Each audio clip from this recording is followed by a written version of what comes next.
ਸੰਗਤ ਨੂੰ ਵਾਹਿਗੁਰੂ ਜੀ ਕਾ ਖਾਲਸਾ, ਵਾਹਿਗੁਰੂ ਜੀ ਕੀ ਫਤਿਹ। ਅੱਜ 22ਵੀਂ ਅਸ਼ਟਪਦੀ ਦੀ ਕਥਾ ਸ਼ੁਰੂ ਹੋ ਰਹੀ ਹੈ। ਅਸ਼ਟਪਦੀ ਦੇ ਆਰੰਭ ਵਿੱਚ ਸ਼ਲੋਕ ਹੁੰਦਾ ਹੈ। ਸ਼ਲੋਕ ਸਾਰੀ ਅਸ਼ਟਪਦੀ ਦਾ ਤੱਤ ਸਾਰ ਹੁੰਦਾ ਹੈ। ਉਸ ਸ਼ਲੋਕ ਦੀ ਜੋ ਭਾਵਨਾ ਹੈ ਉਹਦੇ ਦੁਆਲੇ ਸਾਰੀ ਅਸ਼ਟਪਦੀ ਘੁੰਮਦੀ ਹੈ। ਸੋ ਸ਼ਲੋਕ ਹੈ, ਜੀ ਜੰਤ ਕੇ ਠਾਕੁਰਾ ਆਪੇ ਵਰਤਨਹਾਰ, ਨਾਨਕ ਏਕੋ ਪਸਰਿਆ ਦੂਜਾ ਕਹਿ ਦ੍ਰਿਸ਼ਟਾਰ। ਠਾਕੁਰ ਮਾਲਕ ਨੂੰ ਕਹਿੰਦੇ ਨੇ, ਜੀ ਜੰਤ ਕੇ ਠਾਕੁਰ, ਹੇ ਸਾਰੇ ਜੀਵਾਂ ਸਾਰੇ ਜੰਤੂਆਂ ਦੇ ਮਾਲਕ, ਆਪੇ ਵਰਤਨਹਾਰ, ਤੂੰ ਆਪ ਹੀ ਸਾਰਿਆਂ ਦੇ ਵਿੱਚ ਵਰਤ ਰਿਹਾ,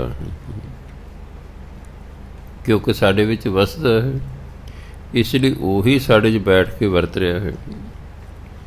ਨਾਨਕ ਏਕੋ ਪਸਰਿਆ, ਉਹ ਇੱਕ ਪਰਮਾਤਮਾ ਹੀ ਸਾਰੇ ਪਾਸੇ ਫੈਲਿਆ ਹੋਇਆ ਹੈ। ਦੂਜਾ ਕਹਿ ਦ੍ਰਿਸ਼ਟਾਰ,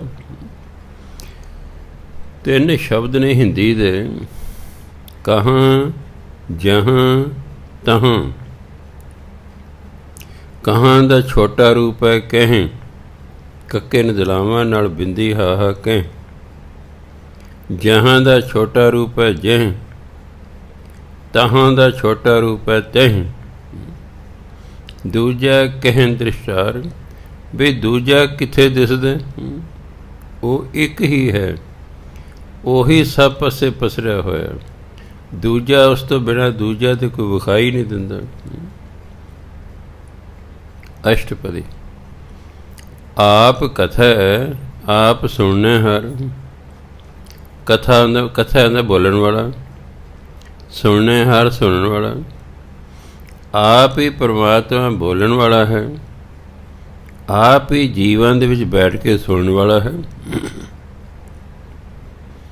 ਉਹ ਸਾਡੇ 'ਚ ਬੈਠਾ ਬੋਲ ਵੀ ਰਿਹਾ ਹੈ ਅਤੇ ਸਾਡੇ 'ਚ ਬੈਠਾ ਸੁਣ ਵੀ ਰਿਹਾ ਹੈ। ਆਪ ਹੀ ਬੋਲਣ ਵਾਲਾ ਹੈ, ਆਪ ਹੀ ਸੁਣਨ ਵਾਲਾ ਹੈ। ਆਪੈ ਏਕ ਆਪ ਵਿਸਥਾਰ, ਉਹ ਇੱਕ ਹੈ, ਪਰ ਇਹ ਸਾਰਾ ਵਿਸਤਾਰ ਸਾਰਾ ਪਸਾਰਾ ਉਸ ਇੱਕ ਤੋਂ ਹੀ ਹੈ। ਉਹ ਇੱਕ ਵੀ ਹੈ ਅਤੇ ਸਾਰਾ ਪਸਾਰਾ ਵੀ ਉਸੇ ਦਾ ਹੀ ਹੈ। ਉਹ ਆਪ ਹੀ ਸਾਰੇ ਪਾਸੇ ਪਸਰਿਆ ਹੋਇਆ ਹੈ। ਜਾਂ ਤਿਸ ਭਾਵੈ ਤਾਂ ਸ੍ਰਿਸ਼ਟ ਉਪਾਏ। ਜਾ ਦਾ ਮਤਲਬ ਜਿਸ, ਜਾਂ ਦਾ ਮਤਲਬ ਹੁੰਦਾ ਜਾਂ ਜਦੋਂ। ਜੇ ਜਾਂ ਪੜ੍ਹੋਗੇ ਉਹਦਾ ਮਤਲਬ ਹੋਏਗਾ ਜਦੋਂ, ਜੇ ਜਾ ਪੜ੍ਹੋਗੇ ਉਹਦਾ ਮਤਲਬ ਹੈ ਜਿਸ। ਇੱਥੇ ਹੈ ਜਾਂ ਮਨੇ ਜਦੋਂ।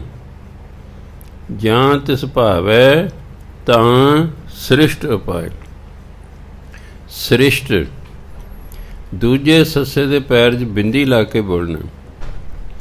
ਹਿੰਦੀ ਕਹਿੰਦੇ ਨੇ ਸ੍ਰਿਸ਼ਟੀ, ਲਿਖਿਆ ਹਿੰਦੀ ਦੀ ਤਰ੍ਹਾਂ ਹੀ, ਟੈਂਕ ਨੇ ਸਿਹਾਰੀ ਪਾਈ ਹੈ। ਲਿਖੇ ਸਪੈਲਿੰਗ ਹਿੰਦੀ ਵਾਲੇ ਹੀ ਹਨ, ਪਰ ਗੁਰਬਾਣੀ ਦੇ ਨਿਯਮ ਅਨੁਸਾਰ ਇਹ ਟੈਂਕੇ ਨੂੰ ਸਿਹਾਰੀ ਨਹੀਂ ਬੋਲਦੀ। ਇਸ ਲਈ ਆਪਾਂ ਪੜ੍ਹਾਂਗੇ ਸ੍ਰਿਸ਼ਟ, ਭਾਵ ਸ੍ਰਿਸ਼ਟੀ। ਉਪਾਏ ਮੈਨੇ ਪੈਦਾ ਕੀਤੀ, ਬਣਾਈ। ਜਾਂ ਤਿਸ ਭਾਵੈ, ਜਦੋਂ ਉਹਨੂੰ ਭਾਉਂਦਾ ਹੈ ਤਾਂ ਸ੍ਰਿਸ਼ਟ ਉਪਾਏ, ਤਾਂ ਇਹ ਸ੍ਰਿਸ਼ਟੀ ਬਣਾ ਦਿੰਦਾ ਹੈ। ਜਦੋਂ ਦੀ ਮਰਜ਼ੀ ਹੈ ਇਹ ਸ੍ਰਿਸ਼ਟੀ ਪੈਦਾ ਕਰ ਦਿੰਦਾ, ਭਾਵ ਬਣਾ ਦਿੰਦਾ ਹੈ। ਆਪਣੇ ਭਾਣੇ ਲਏ ਸਮਾਏ, ਅਤੇ ਜਦੋਂ ਦੀ ਮਰਜ਼ੀ ਹੁੰਦੀ ਹੈ ਇਸ ਨੂੰ ਸਮੇਟ ਦਿੰਦਾ, ਖਤਮ ਕਰ ਦਿੰਦਾ ਹੈ, ਆਪਣੇ ਵਿੱਚ ਹੀ ਸਮਾ ਜਾਂਦਾ ਹੈ। ਸੋ ਉਹਦੀ ਮਰਜ਼ੀ ਹੈ, ਜਦੋਂ ਉਹਦਾ ਮਨ ਕਰਦਾ ਸ੍ਰਿਸ਼ਟੀ ਬਣਾ ਦਿੰਦਾ, ਜਦੋਂ ਉਹਦਾ ਮਨ ਕਰਦਾ ਇਸ ਨੂੰ ਖਤਮ ਕਰ ਦਿੰਦਾ। ਤੁਮ ਤੇ ਭਿੰਨ ਨਹੀਂ ਕਿਛ ਹੋਏ। ਹੇ ਪਰਮਾਤਮਾ, ਤੇਰੇ ਤੋਂ ਅਲੱਗ ਤੇ ਕੁਝ ਹੋ ਹੀ ਨਹੀਂ ਸਕਦਾ। ਭਿੰਨ ਅਲੱਗ, ਤੁਮ ਤੇ ਭਿੰਨ ਨਹੀਂ ਕਿਛ ਹੋਏ। ਹੇ ਪਰਮਾਤਮਾ, ਤੁਹਾਡੇ ਤੋਂ ਅਲੱਗ ਤੇ ਕੁਝ ਹੋ ਹੀ ਨਹੀਂ ਸਕਦਾ। ਆਪਣ ਸੂਤ ਸਭ ਜਗਤ ਪਰੋਏ।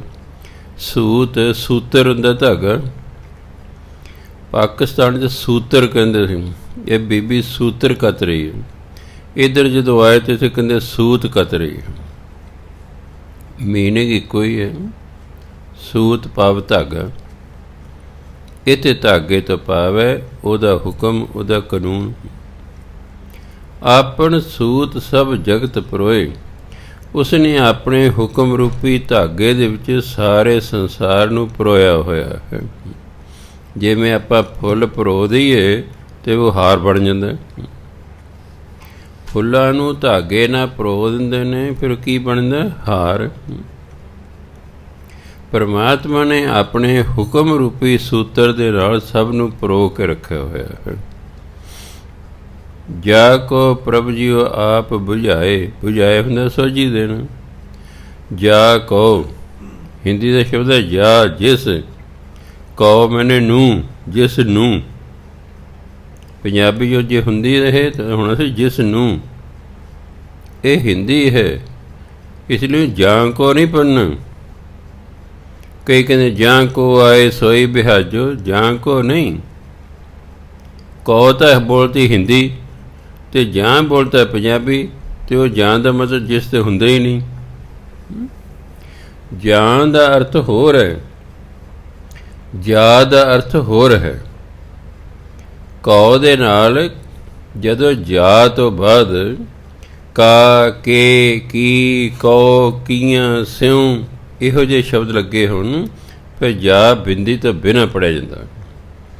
ਇਸ ਤਰ੍ਹਾਂ ਤਾ ਹੈ, ਤਾ ਤੋਂ ਬਾਅਦ ਕਾ, ਕੇ, ਕੀ, ਕੀਆਂ, ਸਿਉਂ ਲੱਗਾ ਹੋਵੇ, ਇਹ ਬਿੰਦੀ ਤੋਂ ਬਿਨਾਂ ਪੜ੍ਹਿਆ ਜਾਂਦਾ। ਤਾ ਕਾ, ਜਾ ਕਾ, ਤਾ ਕੇ, ਜਾ ਕੇ, ਤਾ ਕੀ, ਤਾ ਕੀਆਂ, ਇਸ ਤਰ੍ਹਾਂ ਪੜ੍ਹਿਆ ਜਾਂਦਾ।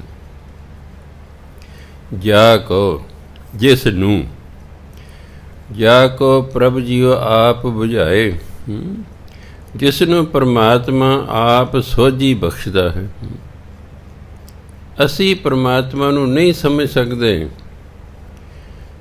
ਪਰਮਾਤਮਾ ਨੇ ਜਿੰਨਾ ਕੁ ਆਪਣੇ ਦਰਸ਼ਨ ਸਾਨੂੰ ਦੇਣੇ ਹੁੰਦੇ ਨੇ, ਅਸੀਂ ਓਨੇ ਹੀ ਕਰ ਸਕਦੇ ਬਸ।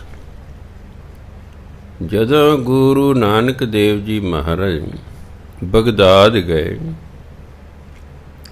ਦਸਤਗੀਰ ਜਿਹੜਾ ਉੱਥੋਂ ਦਾ ਸੀ ਪੀਰ ਵੱਡਾ, ਉਹ ਗੁਰੂ ਨਾਨਕ ਦੇਵ ਨੂੰ ਪੁੱਛਦਾ ਕਿ ਤੁਸੀਂ ਕਹਿੰਦੇ ਲੱਖ ਆਕਾਸ਼ਾਂ ਆਕਾਸ਼, ਲੱਖ ਪਾਤਾਲਾਂ ਪਾਤਾਲ, ਪਰ ਸਾਡੇ ਮੁਹੰਮਦ ਸਾਹਿਬ ਕਹਿੰਦੇ ਨੇ 7 ਆਕਾਸ਼ ਨੇ 7 ਪਾਤਾਲ ਨੇ। ਦੋਨਾਂ 'ਚੋਂ ਕੌਣ ਠੀਕ ਹੈ? ਗੁਰੂ ਮਹਾਰਾਜ ਕਹਿੰਦੇ ਠੀਕ ਜਾਂ ਗਲਤ ਦੀ ਗੱਲ ਨਹੀਂ। ਅੱਲਾ ਨੇ ਮੁਹੰਮਦ ਸਾਹਿਬ ਨੂੰ 7 ਆਕਾਸ਼ ਅਤੇ 7 ਪਾਤਾਲ ਵਿਖਾਏ, ਉਹਨੂੰ ਉਹਨੇ ਕਹਤੇ। ਸਾਨੂੰ ਪਰਮਾਤਮਾ ਨੇ ਲੱਖਾਂ ਆਕਾਸ਼ ਲੱਖਾਂ ਪਾਤਾਲ ਵਿਖਾਏ, ਅਸੀਂ ਉਹਨੇ ਕਹਤੇ। ਸੋ ਜਿੰਨੀ ਸੋਝੀ ਪਰਮਾਤਮਾ ਕਿਸੇ ਨੂੰ ਬਖਸ਼ਦਾ ਹੈ, ਉਹਦੇ ਅਨੁਸਾਰ ਹੀ ਉਹ ਗੱਲ ਕਰਦਾ ਹੈ। ਜਾ ਕੋ ਪ੍ਰਭ ਜੀਓ ਆਪ ਬੁਝਾਏ। ਜਿਸ ਨੂੰ ਪਰਮਾਤਮਾ ਆਪ ਸੋਝੀ ਬਖਸ਼ਦਾ, ਆਪਣੇ ਬਾਰੇ ਦੱਸਦਾ ਨਾ, ਸੱਚ ਨਾਮ ਸੋਈ ਜਨ ਪਾਏ। ਜਨ ਪਰਮਾਤਮਾ ਦਾ ਭਗਤ, ਪਰਮਾਤਮਾ ਦਾ ਸੇਵਕ, ਪਰਮਾਤਮਾ ਦੇ ਦਾਸ ਨੂੰ ਕਹਿੰਦੇ ਨੇ ਜਨ। ਸੱਚ ਨਾਮ ਸੋਈ ਜਨ ਪਾਏ। ਪਰਮਾਤਮਾ ਦਾ ਨਾਮ ਉਸੇ ਹੀ ਵਿਅਕਤੀ ਨੂੰ ਮਿਲਦਾ ਹੈ, ਉਸੇ ਹੀ ਸੇਵਕ ਨੂੰ ਮਿਲਦਾ ਹੈ ਜਿਸ ਨੂੰ ਪਰਮਾਤਮਾ ਆਪ ਸੋਝੀ ਬਖਸ਼ਦਾ ਹੈ। ਅਸੀਂ ਆਪ ਨਹੀਂ ਨਾਮ ਲੈ ਸਕਦੇ, ਸਾਨੂੰ ਨਾਮ ਦਿੱਤਾ ਜਾਂਦਾ ਹੈ। ਸੋ ਗੁਰੂ ਮਹਾਰਾਜ ਕਹਿੰਦੇ ਫਿਰ ਜਿਹਨੂੰ ਨਾਮ ਦੀ ਪ੍ਰਾਪਤੀ ਹੋ ਜਾਂਦੀ ਨਾ, ਸੱਚ ਨਾਮ ਸੋਈ ਜਨ ਪਾਏ, ਰੱਬੀ ਨਾਮ ਉਸ ਨੂੰ ਮਿਲਦਾ ਹੈ।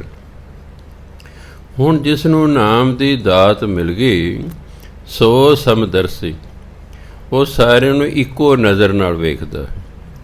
ਸਮ ਹੁੰਦਾ ਬਰਾਬਰ, ਸਾਰਿਆਂ ਨੂੰ ਬਰਾਬਰ ਵੇਖਣਾ। ਕਹਾਵਤ ਹੈ ਉਹ ਇੱਕੋ ਨਜ਼ਰ ਨਾਲ ਵੇਖਦਾ। ਇਹ ਨਹੀਂ ਕਿ ਉਹਦੀ ਇੱਕ ਅੱਖ ਹੈ, ਇਹ ਭਾਵ ਨਹੀਂ ਹੈ। ਉਹਦੇ ਅੰਦਰ ਦਵੈਤ ਭਾਵਨਾ ਨਹੀਂ ਹੁੰਦੀ। ਦਵੈਤ ਭਾਵਨਾ, ਜਿੱਥੇ ਦਵੈਤ ਹੁੰਦਾ ਦੋ, ਜਿਵੇਂ ਮੈਂ ਤੇ ਤੂੰ ਦੋ ਹੋ ਗਏ ਨਾ, ਮੇਰਾ ਤੇਰਾ, ਇਹ ਦੋ ਹੋ ਗਏ। ਉਹਦੇ 'ਤੇ ਦਵੈਤ ਭਾਵਨਾ ਨਹੀਂ ਹੁੰਦੀ ਕਿ ਆਪਣੇ ਇਹ ਪਰਾਇਆ, ਇਸ ਤਰ੍ਹਾਂ ਨਹੀਂ ਹੁੰਦਾ।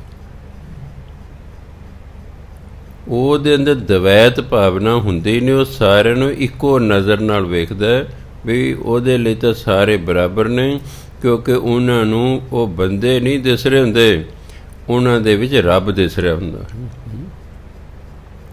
ਜਦੋਂ ਸਾਰਿਆਂ ਦੇ ਵਿੱਚ ਰੱਬ ਦਿਸਣ ਲੱਗ ਜੇ, ਸਮਝੋ ਹੁਣ ਦਵੈਤ ਭਾਵਨਾ ਖਤਮ ਹੋ ਗਈ।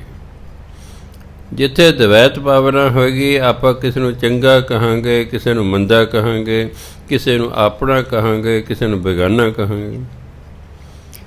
ਜਦੋਂ ਪਰਮਾਤਮਾ ਦੇ ਦਰਸ਼ਨ ਹੋ ਜਾਂਦੇ ਨੇ, ਫਿਰ ਉਹਨੂੰ ਸਾਰਿਆਂ ਦੇ ਵਿੱਚ ਪਰਮਾਤਮਾ ਹੀ ਪਰਮਾਤਮਾ ਦਿਸਦਾ ਹੈ। ਉਹਨੂੰ ਪਰਮਾਤਮਾ ਤੋਂ ਬਿਨਾਂ ਹੋਰ ਕੁਛ ਦਿਸਦਾ ਹੀ ਨਹੀਂ ਹੈ। ਜੋ ਦਿਸੈ ਸੋ ਤੇਰਾ ਰੂਪ, ਹੇ ਪਰਮਾਤਮਾ ਮੈਨੂੰ ਤਾਂ ਜੋ ਦਿਖਾਈ ਦਿੰਦਾ ਬਸ ਤੇਰਾ ਹੀ ਰੂਪ ਹੈ। ਇਹਦਾ ਮਤਲਬ ਹੁਣ ਦੋ ਦੀ ਜਿਹੜੀ ਭਾਵਨਾ ਸੀ, ਦਵੈਤ ਭਾਵਨਾ ਸੀ, ਉਹ ਖਤਮ ਹੋ ਗਈ। ਉਹ ਹੋ ਗਿਆ ਸਮਦਰਸੀ। ਉਹ ਸੋ ਸਮਦਰਸੀ ਤਤ ਕਾ ਬਿਤ, ਉਹ ਸਮਦਰਸੀ ਹੋ ਜਾਂਦਾ ਹੈ, ਇੱਕੋ ਦ੍ਰਿਸ਼ਟੀ ਉਹਦੀ ਹੋ ਜਾਂਦੀ ਹੈ। ਸਮ ਬਰਾਬਰ ਨੂੰ, ਸਮ ਹਿੰਦੀ ਦਾ ਸ਼ਬਦ ਹੈ, ਸਮ ਦਾ ਬਰਾਬਰ, ਜਿਹਨੂੰ ਇੰਗਲਿਸ਼ ਕਹਿੰਦੇ ਇਕੁਅਲ। ਹਿਸਾਬ ਦੋ ਡੰਡੀਆਂ ਜਿਹੀ ਲਾਈਆਂ ਨੇ ਪੈਰਲਲ, ਉਹ ਸਮ ਹੁੰਦਾ, ਇਕੁਅਲ, ਇੱਕੋ। ਸੋ ਸਮਦਰਸੀ ਤਤ ਕਾ ਬਿਤ, ਉਹ ਸਮਦਰਸੀ ਹੁੰਦਾ। ਕਿਉਂ? ਤਤ ਕਾ ਬੇਤਾ, ਬੇਤਾ ਹੁੰਦਾ ਜਾਣੂ, ਤਤ ਹੁੰਦਾ ਪਰਮਾਤਮਾ। ਕਿਉਂਕਿ ਪਰਮਾਤਮਾ ਨੂੰ ਜਾਣ ਲੈਂਦਾ ਹੈ, ਉਹਨੂੰ ਸਾਰਿਆਂ 'ਚ ਪਰਮਾਤਮਾ ਦਿਸਦਾ ਹੈ, ਇਸ ਲਈ ਉਹ ਸਮਦਰਸੀ ਹੋ ਜਾਂਦਾ। ਉਹਦੇ ਲਈ ਕੋਈ ਆਪਣਾ ਬੇਗਾਨਾ ਨਹੀਂ ਰਹਿੰਦਾ, ਕੋਈ ਚੰਗਾ ਮੰਦਾ ਨਹੀਂ ਰਹਿੰਦਾ। ਕਿਉਂਕਿ ਕਹਿੰਦਾ ਇਹ ਤਾਂ ਪਰਮਾਤਮਾ ਨੇ ਡਿਊਟੀਆਂ ਲਾਈਆਂ ਹੋਈਆਂ, ਇਹ ਤਾਂ ਆਪਣੀ ਡਿਊਟੀ ਕਰ ਰਹੇ। ਜਿਤ ਜਿਤ ਲਾਵੋ ਤਿਤ ਤਿਤ ਲਗਨ, ਜਿਸ ਪਾਸੇ ਪਰਮਾਤਮਾ ਜੀਵ ਨੂੰ ਲਾਉਂਦਾ, ਉਸੇ ਪਾਸੇ ਹੀ ਉਹ ਲੱਗਾ ਹੈ। ਇਸ ਲਈ ਕਦੇ ਇਹਦਾ ਕੀ ਕਸੂਰ ਹੈ ਵਿਚਾਰੇ ਦਾ? ਉਹ ਕਹਿੰਦਾ ਵੀ ਇਹਦਾ ਕੀ ਕਸੂਰ ਹੈ, ਇਹ ਕਿਹੜਾ ਆਪਣੀ ਮਰਜ਼ੀ ਨਾਲ ਲੱਗਾ? ਦਾਤੇ ਨੇ ਇਸ ਨੂੰ ਲਾਇਆ ਹੋਇਆ, ਇਹ ਲੱਗਾ ਹੋਇਆ ਹੈ। ਸਾਨੂੰ ਦਾਤੇ ਨੇ ਨਾਮ ਜਪਣ ਦੇ ਲਾਤਾ, ਕਿਸੇ ਨੂੰ ਚੋਰੀ ਤੇ, ਕਿਸੇ ਡਾਕਿਆਂ ਦੇ, ਕਿਸੇ ਠੱਗੀਆਂ ਦੇ, ਕਿਸੇ ਠੇਕੇ ਦੇ, ਕਿਸੇ ਕਾਸੇ ਤੇ, ਕਦੇ ਕਾਸੇ ਤੇ। ਇਸ ਲਈ ਉਹ ਕਹਿੰਦੇ ਨਹੀਂ, ਇਹਨਾਂ ਦਾ ਕਸੂਰ ਨਹੀਂ ਹੈਗਾ। ਜਿੱਧਰ ਨੂੰ ਲਾਇਆ ਦਾਤੇ ਨੇ ਉੱਧਰ ਨੂੰ ਲੱਗੇ ਹੋਏ ਹਨ। ਇਸ ਲਈ ਉਹ ਸਮਦਰਸੀ ਹੋ ਜਾਂਦਾ। ਅਸੀਂ ਆਪਣੇ ਵਿਚਾਰਾਂ ਅਨੁਸਾਰ ਦੂਸਰੇ ਨੂੰ ਪਰਖਦੇ ਹਾਂ। ਨਿੰਦਿਆ ਕਿੱਥੋਂ ਸ਼ੁਰੂ ਹੁੰਦੀ ਹੈ? ਅਸੀਂ ਚਾਹੁੰਦੇ ਹਾਂ ਜਿਹੋ ਜਿਹੇ ਅਸੀਂ ਹਾਂ ਦੂਜਾ ਉਹੋ ਜਿਹਾ ਹੋਵੇ, ਦੂਜਾ ਉਹੋ ਜਿਹਾ ਹੈ ਨਹੀਂ, ਅਸੀਂ ਨਿੰਦਿਆ ਕਰਨੀ ਸ਼ੁਰੂ ਕਰ ਦੇਣਾ। ਹੋਰ ਕੁਛ ਵੀ ਨਹੀਂ ਹੈ, ਹੋਰ ਕੋਈ ਗੱਲ ਹੀ ਨਹੀਂ ਹੈਗੀ। ਹਰ ਬੰਦਾ ਚਾਹੁੰਦਾ ਹੈ ਦੂਜਾ ਮੇਰੇ ਵਰਗਾ ਹੋਵੇ, ਸਾਰਾ ਜ਼ੋਰ ਹੀ ਇਸੇ ਗੱਲ 'ਤੇ ਲੱਗੇ। ਧਾਰਮਿਕ ਬੰਦੇ ਕਹਿ ਰਹੇ ਸਾਰੇ ਧਾਰਮਿਕ ਹੋਣ, ਪੀਣ ਵਾਲੇ ਕਹਿੰਦੇ ਸਾਰੇ ਪੀਣ ਵਾਲੇ ਹੋਣ, ਚੋਰ ਕਹਿੰਦਾ ਸਾਰੇ ਚੋਰ ਹੋਣ। ਕਿਉਂ? ਜਿਹੋ ਜਿਹਾ ਕੋਈ ਬੰਦਾ ਹੈ ਉਹ ਚਾਹੁੰਦਾ ਦੂਜੇ ਉਹਦੇ ਵਰਗੇ ਹੋਣ। ਉਸ ਤਰ੍ਹਾਂ ਹੁੰਦਾ ਨਹੀਂ ਹੈ, ਬਸ ਲੜਾਈ ਝਗੜੇ ਹੁੰਦੇ, ਹੋਰ ਕੁਛ ਵੀ ਨਹੀਂ ਹੈ। ਕੋਈ ਬੰਦਾ ਦੂਜੇ ਵਰਗਾ ਹੋਣ ਨੂੰ ਤਿਆਰ ਨਹੀਂ। ਆਪਾਂ ਕਹਿੰਦੇ ਭਾਈ ਚੋਰੀ ਨਾ ਕਰੋ, ਵੀ ਸਾਰੇ ਸਾਧ ਹੋ ਜਾਓ। ਚੋਰ ਕਹੂਗਾ ਕਿਉਂ ਸਾਧ ਹੋ, ਤੁਸੀਂ ਮੇਰੇ ਵਰਗੇ ਹੋ ਜਾਓ। ਉਹ ਕਹੇਗਾ ਸਾਰੇ ਮੇਰੇ ਵਰਗੇ ਹੋ। ਸਾਧ ਕਹਿੰਦਾ ਸਾਰੇ ਮੇਰੇ ਵਰਗੇ ਹੋਣ। ਵੀ ਐ ਕਿਵੇਂ ਹੋ ਸਕਦਾ? ਇਸ ਤਰ੍ਹਾਂ ਕਿਵੇਂ ਹੋ ਸਕਦਾ?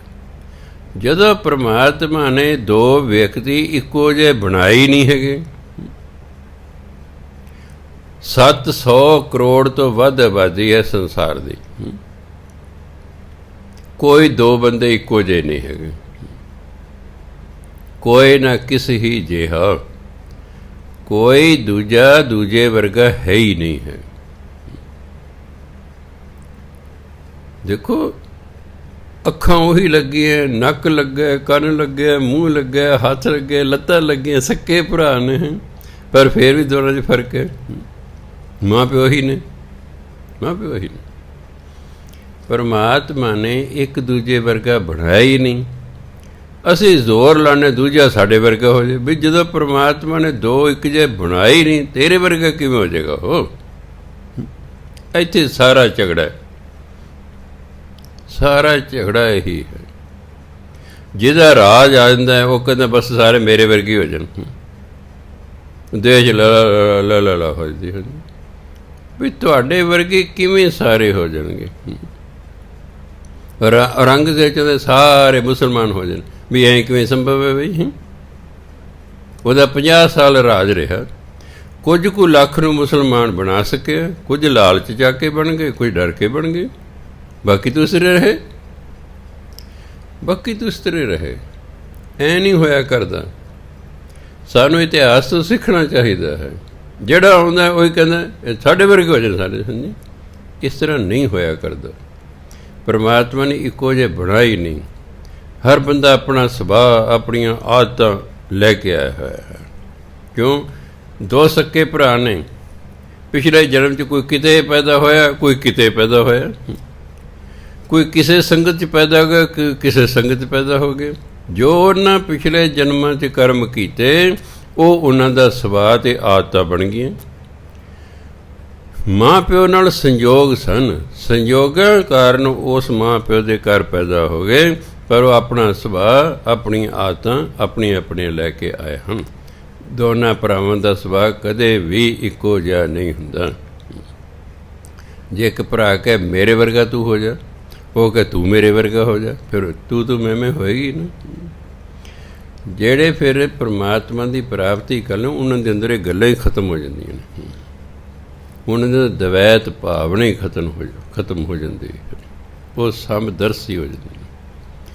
ਜਿਹੜਾ ਫਿਰ ਸਮਦਰਸ਼ੀ ਹੋ ਜਾਂਦਾ, ਤਤ ਕਾ ਬੇਤਾ ਹੁੰਦਾ, ਬੇਤਾ ਹੁੰਦਾ ਵੇਤਾ ਜਾਣੂ।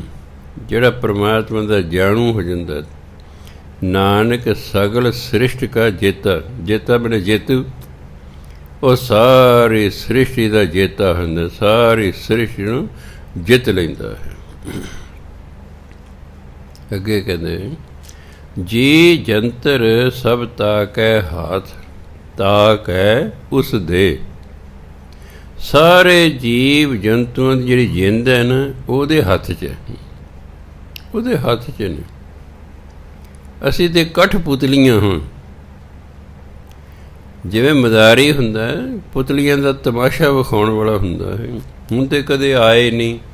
ਛੋਟੇ ਹੁੰਦੇ ਸੀ, ਬਹੁਤ ਛੋਟੇ, ਦੂਜੀ ਤੀਜੀ, ਉਦੋਂ ਕਦੇ ਕੋਈ ਪੁਤਲੀਆਂ ਦਾ ਤਮਾਸ਼ਾ ਵਿਖਾਉਣ ਆਉਂਦਾ ਹੁੰਦਾ ਸੀ।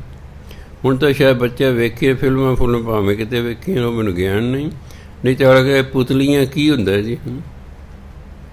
ਪੁਤਲੀਆਂ ਦਾ ਤਮਾਸ਼ਾ ਵੇਖਣਾ। ਇੱਕ ਚੌਂਕੀ ਜਿਹਦੇ ਉੱਤੇ ਉਹਨਾਂ ਪੁਤਲੀਆਂ ਬਣਾ ਕੇ, ਜੇ ਮੂਰਤੀਆਂ ਬਣਾ ਕੇ ਰੱਖੀ ਦੀਆਂ ਰੱਖੀਆਂ, ਸਾਰੀਆਂ ਇੱਕ ਬਹੁਤ ਬਰੀਕ ਤਾਰ ਨਾਲ ਜੁੜੀਆਂ ਹੁੰਦੀਆਂ ਸਨ।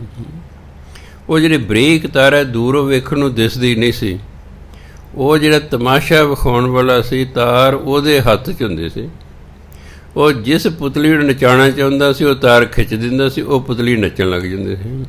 ਉਹਨਾਂ 'ਚ ਕਦੇ ਕਿਸੇ ਨੂੰ ਨਚਾਉਂਦਾ ਸੀ, ਕਦੇ ਕਿਸੇ ਨੂੰ ਨਚਾਉਂਦਾ ਸੀ। ਅਸੀਂ ਤਾਂ ਪਰਮਾਤਮਾ ਦੀਆਂ ਪੁਤਲੀਆਂ ਹਾਂ। ਉਹ ਜਿਵੇਂ ਨਚਾਉਂਦਾ ਅਸੀਂ ਨੱਚੀ ਜਾ ਰਹੇ, ਉਹ ਜਿਵੇਂ ਸਾਡੇ ਤੋਂ ਕਰਾਉਂਦਾ ਅਸੀਂ ਕਰੀ ਜਾ ਰਹੇ। ਇਸ ਲਈ ਸਾਰੇ ਜੀਵ ਜੰਤੂ ਉਹਦੇ ਹੱਥ ਵਿੱਚ ਹਨ।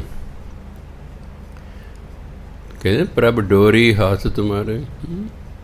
ਹੁਣ ਪਤੰਗ ਆਪਣੇ ਆਪ ਨਹੀਂ ਉੱਡ ਸਕਦਾ। ਜਿਹੜੀ ਡੋਰ ਹੈ ਉਹ ਤਾਂ ਪਤੰਗ ਉਡਾਉਣ ਵਾਲੇ ਦੇ ਹੱਥ 'ਚ। ਜਦੋਂ ਡੋਰ ਨੂੰ ਖਿੱਚਦਾ ਹੈ ਪਤੰਗ ਉੱਪਰ ਨੂੰ ਜਾਂਦਾ। ਜਦੋਂ ਉੱਪਰ ਚਲੇ ਜਾ ਫਿਰ ਡੋਰ ਢਿੱਲੀ ਛੱਡਦਾ, ਪਤੰਗ ਦੂਰ ਜਾਈ ਜਾਂਦਾ ਹੈਗਾ। ਇਹ ਡੋਰ ਵਾਲੇ ਦੀ ਮਰਜ਼ੀ ਹੈ, ਪਤੰਗ ਨੂੰ ਉੱਚਾ ਕਰ ਲਏ, ਥੋੜ੍ਹਾ ਜਿਹਾ ਨੀਵਾਂ ਕਰ ਲਏ ਜਾਂ ਧਰਤੀ 'ਤੇ ਲਾ ਲਏ। ਪਤੰਗ ਆਪਣੀ ਮਰਜ਼ੀ ਨਹੀਂ ਕਰ ਸਕਦਾ। ਤਾਂ ਹੀ ਹੈ ਪ੍ਰਭ ਡੋਰੀ ਹੱਥ ਤੁਮਾਰੇ। ਇਹ ਸਾਡੀ ਡੋਰ ਪਰਮਾਤਮਾ ਦੇ ਹੱਥ 'ਚ ਹੈ। ਉਹ ਜਿੱਧਰ ਨੂੰ ਸਾਨੂੰ ਖਿੱਚਦਾ ਹੈ ਅਸੀਂ ਉੱਧਰ ਨੂੰ ਜਾਂਦੇ ਹਾਂ। ਇਹ ਜਿਹੜੀਆਂ ਮੈਂ ਗੱਲਾਂ ਕਰ ਰਿਹਾ ਇਹ ਬ੍ਰਹਮ ਗਿਆਨ ਦੀਆਂ ਗੱਲਾਂ ਨੇ। ਇਹ ਨਾ ਬ੍ਰਹਮ ਗਿਆਨ ਦੀਆਂ ਗੱਲਾਂ ਨੇ। ਜਿਹੜਾ ਸਾਡਾ ਲੈਵਲ ਹੈ ਇਸ ਵੇਲੇ ਉਹ ਇਹੀ ਹੈ ਕਿ ਭਾਈ ਕੰਮ ਕਰੋ, ਮਿਹਨਤ ਕਰੋ, ਆਹ ਨਾ ਕਰੋ, ਆਹ ਕਰੋ। ਸਾਡੀ ਇਹ ਹਾਲਤ ਹੈ। ਕਿਤੇ ਪਹਿਲੇ ਹੀ ਕਹਿ ਦਿਓ ਹਾਂ ਜੀ, ਜੇ ਚੋਰ ਬਣਾਇਆ ਤਾਂ ਰੱਬ ਨੇ ਬਣਾਇਆ ਜੀ, ਮੈਂ ਕੀ ਕਰਾਂ ਜੀ। ਰੱਬ ਮੇਰੇ ਤੋਂ ਚੋਰੀਆਂ ਕਰਵਾਉਂਦਾ ਜੀ, ਰੱਬ ਮੇਰੇ ਤੋਂ ਡਾਕੇ ਮਰਾਉਂਦਾ, ਰੱਬ ਕਹਿੰਦਾ 7 ਵਜੇ ਤੇ ਸੁੱਤਾ ਰਿਹਾ ਕਰ, ਰੱਬ ਕਹਿੰਦਾ ਘੁੱਟ ਘੁੱਟ ਪੀ ਲਿਆ ਕਰ। ਹੇਠਲਾ ਬੰਦਾ ਬ੍ਰਹਮ ਗਿਆਨੀ ਦਾ ਮੁਕਾਬਲਾ ਕਰਦੇ ਵਿਚਾਰੇ ਨੂੰ ਸਮਝ ਹੀ ਨਹੀਂ ਆਉਂਦੀ ਹੈਗੀ। ਆਹ ਜਿਹੜੀ ਗੱਲਾਂ ਹੁਣ ਮੈਂ ਕੀਤੀਆਂ ਨੇ, ਹਰ ਇੱਕ ਨੂੰ ਥੋੜ੍ਹੇ ਸਮਝ ਆ ਸਕਦੀ। ਬਾਹਰ ਮੈਨੂੰ ਪੁੱਛੇਗਾ, ਅੱਛਾ ਜੀ ਇਹ ਚੋਰ ਰੱਬ ਨੇ ਬਣਾਏ ਨੇ, ਫਿਰ ਇਹਨੂੰ ਕੁੱਟਦੇ ਕਿਉਂ ਜੇ ਰੱਬ ਨੇ ਬਣਾਏ ਨੇ, ਦੱਸ। ਫਿਰ ਇਹ ਲੱਗੇ ਪੁੱਛਣ ਵੀ ਭਲਾ ਮਾਨਸਾ, ਇਹ ਜਿਹੜੀ ਤੁਹਾਡੀ ਸੋਚ ਹੈ ਉਹ ਨੀਵੀਂ ਹੈ। ਗੁਰੂ ਮਹਾਰਾਜ ਉੱਪਰਲੀ ਸੋਚ ਤੋਂ ਗੱਲ ਕਰ ਰਹੇ, ਮੈਂ ਤਾਂ ਸਿਰਫ ਵਿਆਖਿਆ ਕਰ ਰਿਹਾ, ਮੈਂ ਤਾਂ ਬਾਣੀ ਦੀ ਵਿਆਖਿਆ ਕਰ ਰਿਹਾ। ਗੁਰੂ ਮਹਾਰਾਜ ਕਿਤੇ ਕਿਤੇ ਉੱਚੀ ਅਵਸਥਾ ਦੀਆਂ ਗੱਲਾਂ ਕਰਦੇ ਹਨ, ਉਹ ਬ੍ਰਹਮ ਗਿਆਨੀਆਂ ਲਈ ਹੁੰਦੀਆਂ। ਦੂਜੀ ਅਵਸਥਾ ਸਾਡੇ ਲਈ ਜਿਹੜੇ ਭਾਈ ਇਸ ਤਰ੍ਹਾਂ ਕਰੋ, ਇਸ ਤਰ੍ਹਾਂ ਨਾ ਕਰੋ, ਉਹ ਸਾਡੇ ਲਈ ਹੈ। ਸੋ ਬਹੁਤੀ ਬਾਣੀ ਸਾਡੇ ਲਈ ਹੈ, ਪਰ ਇਹ ਨਹੀਂ ਹੈਗਾ ਵੀ ਇੱਕੋ ਲੈਵਲ 'ਤੇ ਸਾਰੀ ਬਾਣੀ ਹੈ। ਜਿਉਂ ਜਿਉਂ ਭਜਨ ਬੰਦਗੀ ਕਰਦਾ ਬੰਦਾ, ਉਹਦਾ ਲੈਵਲ ਉੱਪਰ ਹੁੰਦਾ ਜਾਂਦਾ ਹੈ। ਜੇ ਬੱਚਾ ਪਹਿਲੀ 'ਚ ਪੜ੍ਹਦਾ ਉਹਦਾ ਲੈਵਲ ਹੋਰ ਹੈ, 5ਵੀਂ ਵਾਲੇ ਦਾ ਲੈਵਲ ਹੋਰ ਹੈ, 8ਵੀਂ ਵਾਲੇ ਦਾ ਸੋਚ ਦਾ ਲੈਵਲ ਹੋਰ ਹੈ, ਮੈਟ੍ਰਿਕ ਵਾਲੇ ਦਾ ਹੋਰ ਹੈ, BA ਵਾਲੇ ਦਾ ਹੋਰ ਹੈ, MA ਵਾਲੇ ਦਾ ਹੋਰ ਹੈ, ਪ੍ਰੋਫੈਸਰ ਲੱਗੇ ਦਾ ਹੋਰ ਹੈ, PhD ਕਰ ਗਿਆ ਹੋਰ ਹੈ। ਇਹ ਲੈਵਲ ਨੇ। ਸਾਰੇ ਲੈਵਲਾਂ ਦੀ ਬਾਣੀ ਦੇ ਵਿੱਚ ਗੱਲ ਕੀਤੀ ਗਈ ਹੈ। ਸਾਨੂੰ ਉਹੀ ਗੱਲ ਸਮਝ ਅਸਲ 'ਚ ਆਵੇਗੀ, ਉਹੀ ਗੱਲ ਨੂੰ ਸਾਡਾ ਮਨ ਮੰਨੇਗਾ ਜਿਸ ਲੈਵਲ 'ਤੇ ਅਸੀਂ ਹਾਂ। ਜਦੋਂ ਉਸ ਲੈਵਲ 'ਤੇ ਗੁਰੂ ਮਹਾਰਾਜ ਗੱਲ ਕਰਨਗੇ, ਉਹ ਤਾਂ ਸਾਨੂੰ ਆ ਜਾਏਗੀ ਸਮਝ। ਅਤੇ ਜਦੋਂ ਉੱਚੀ ਲੈਵਲ ਦੀ ਗੱਲ ਹੋਏਗੀ, ਅਸੀਂ ਕਹਿੰਦੇ ਅੱਛਾ ਇਹ ਚੋਰ ਰੱਬ ਨੇ ਬਣਾਏ, ਇਹ ਡਾਕੂ ਰੱਬ ਨੇ ਬਣਾਏ, ਚੰਗਾ ਰੱਬ ਹੈ, ਚੋਰ ਬਣਾਉਂਦਾ, ਡਾਕੂ ਬਣਾਉਂਦਾ, ਫਲਾਣਾ ਬਣਾਉਂਦਾ, ਫਲਾਣਾ ਬਣਾਉਂਦਾ। ਇਹ ਥੋੜ੍ਹੀ ਉੱਚੇ ਲੈਵਲ ਦੀ ਗੱਲ ਹੋ ਗਈ। ਕੋਸ਼ਿਸ਼ ਕਰਾਂਗੇ ਵੀ ਇੱਥੇ ਨੀਵੀਂ ਰਹਿ ਜਾਏ ਤਾਂ ਹਰ ਇੱਕ ਨੂੰ ਸਮਝ ਆ ਸਕੇ ਗੱਲ ਦੀ। ਪਰ ਕਿਉਂਕਿ ਉਸ ਲੈਵਲ ਦੀ ਬਾਣੀ ਲਿਖੀ ਹੋਈ ਹੈ, ਕਥਾ ਵੀ ਫਿਰ ਉਸੇ ਤਰ੍ਹਾਂ ਹੀ ਕਰਨੀ ਪੈਂਦੀ ਨੇ। ਜਿਵੇਂ ਗੁਰੂ ਮਹਾਰਾਜ ਕਹਿੰਦੇ, ਜੀ ਜੰਤਰ ਸਭ ਤਾਕੈ ਹੱਥ। ਸਾਰੇ ਜੀਵ ਜੰਤੂ ਜਿਹੜੀ ਜਿੰਦ ਹੈ ਨਾ, ਉਹ ਰੱਬ ਦੇ ਹੱਥ 'ਚ। ਦੀਨ ਦਿਆਲ ਅਨਾਥ ਕੋ ਨਾਥ। ਪਰਮਾਤਮਾ ਦੀਨਾਂ 'ਤੇ ਦਇਆ ਕਰਨ ਵਾਲਾ। ਦੀਨ ਹੁੰਦਾ ਅਤੀ ਨਿਮਾਣੇ ਨਿਤਾਣੇ ਗਰੀਬ। ਜਿਹੜਾ ਬਹੁਤ ਗਰੀਬ ਹੋਵੇ, ਨਿਮਾਣਾ ਨਿਤਾਣਾ ਹੋਵੇ, ਉਹਨੂੰ ਕਹਿੰਦੇ ਦੀਨ।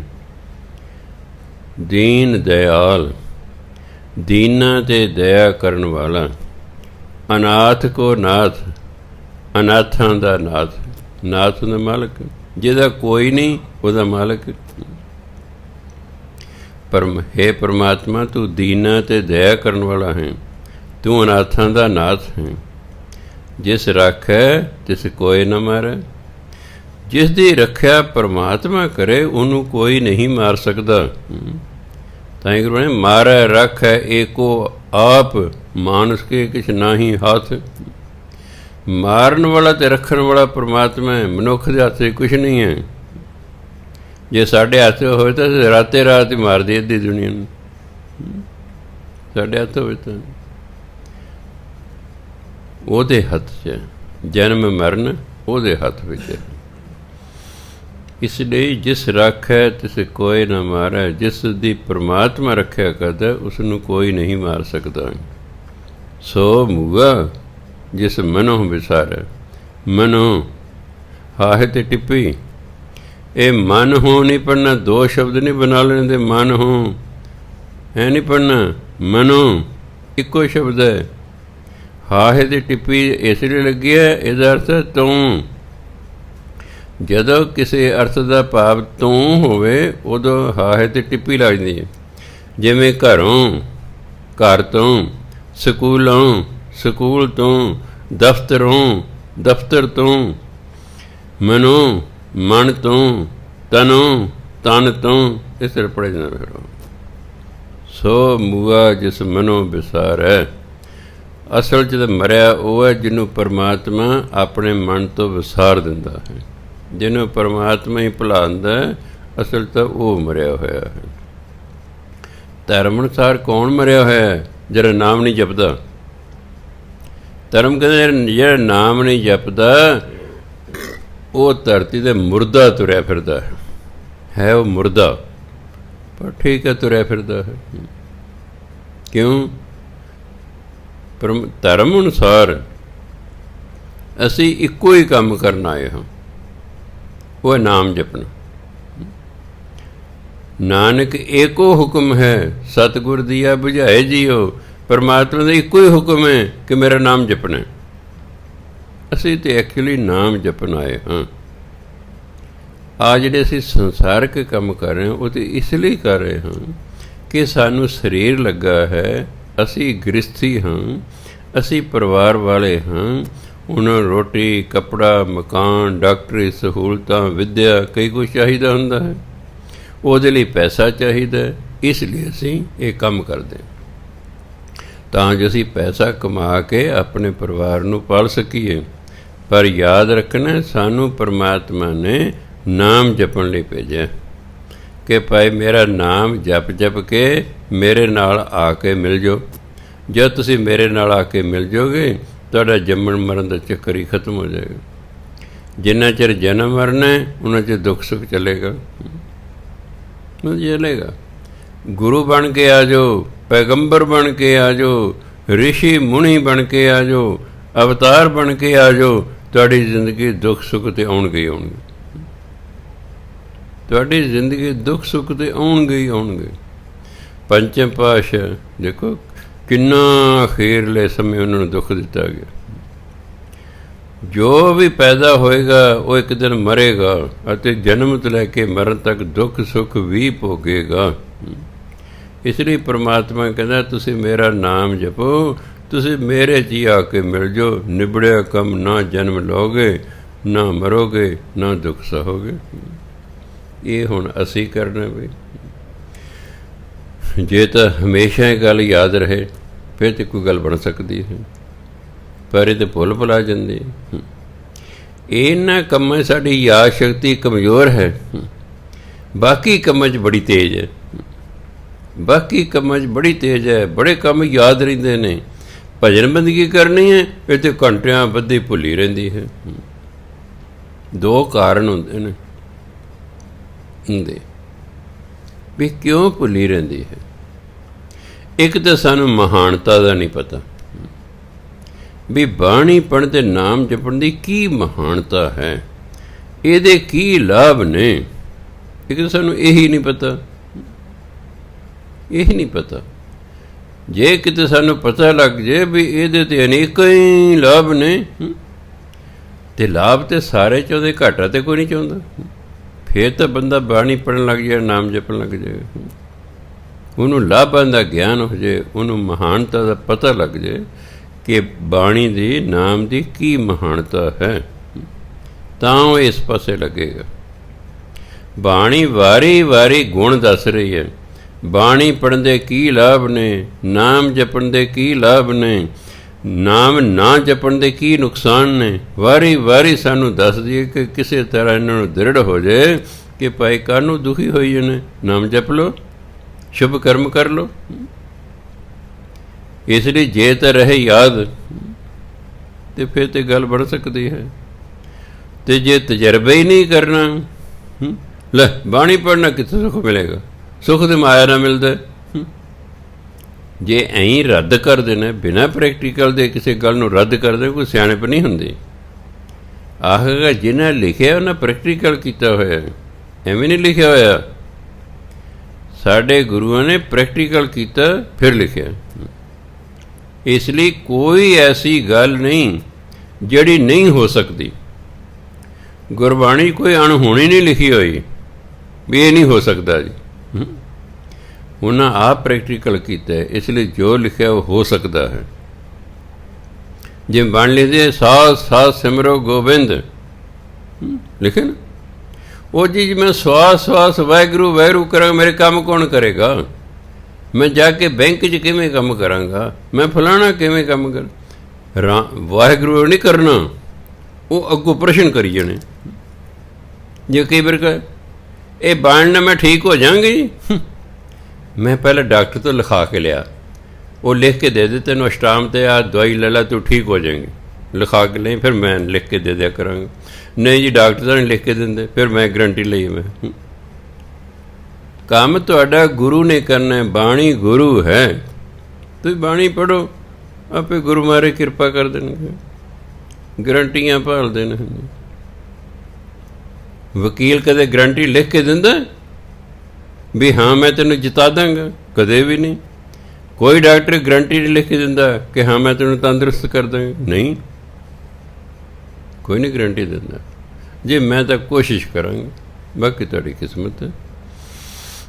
ਹੁਣ ਤਾਂ ਮੂੰਹ ਜ਼ਬਾਨੀ ਤਾਂ ਵਕੀਲ ਦੋਨਾਂ ਨੂੰ ਕਹਿੰਦੇ, ਜਿਹਨੇ ਕਤਲ ਕੀਤਾ ਉਹਨੇ ਵੀ ਵਕੀਲ ਕੀਤਾ, ਜਿਹਨਾਂ ਦਾ ਹੋ ਗਿਆ ਕਤਲ ਉਹਨੇ ਵਕੀਲ ਕੀਤਾ। ਜਿਹਨੇ ਕਤਲ ਕੀਤਾ ਵਕੀਲ ਉਹਨੂੰ ਕਹਾਂ ਮੈਂ ਤੈਨੂੰ ਜਿਤਾ ਦਾਂਗਾ, ਜਿਹਦਾ ਕਤਲ ਹੋ ਗਿਆ ਕਹਿੰਦਾ ਹਾਂ ਮੈਂ ਤੁਹਾਨੂੰ ਜਿਤਾ ਦਾਂਗਾ। ਵੀ ਇੱਕੋ ਹੀ ਜਿੱਤੂਗਾ, ਦੋ ਕਿਵੇਂ ਜਿੱਤ ਜਾਣਗੇ? ਕਿਵੇਂ ਜਿੱਤ ਜਾਣਗੇ?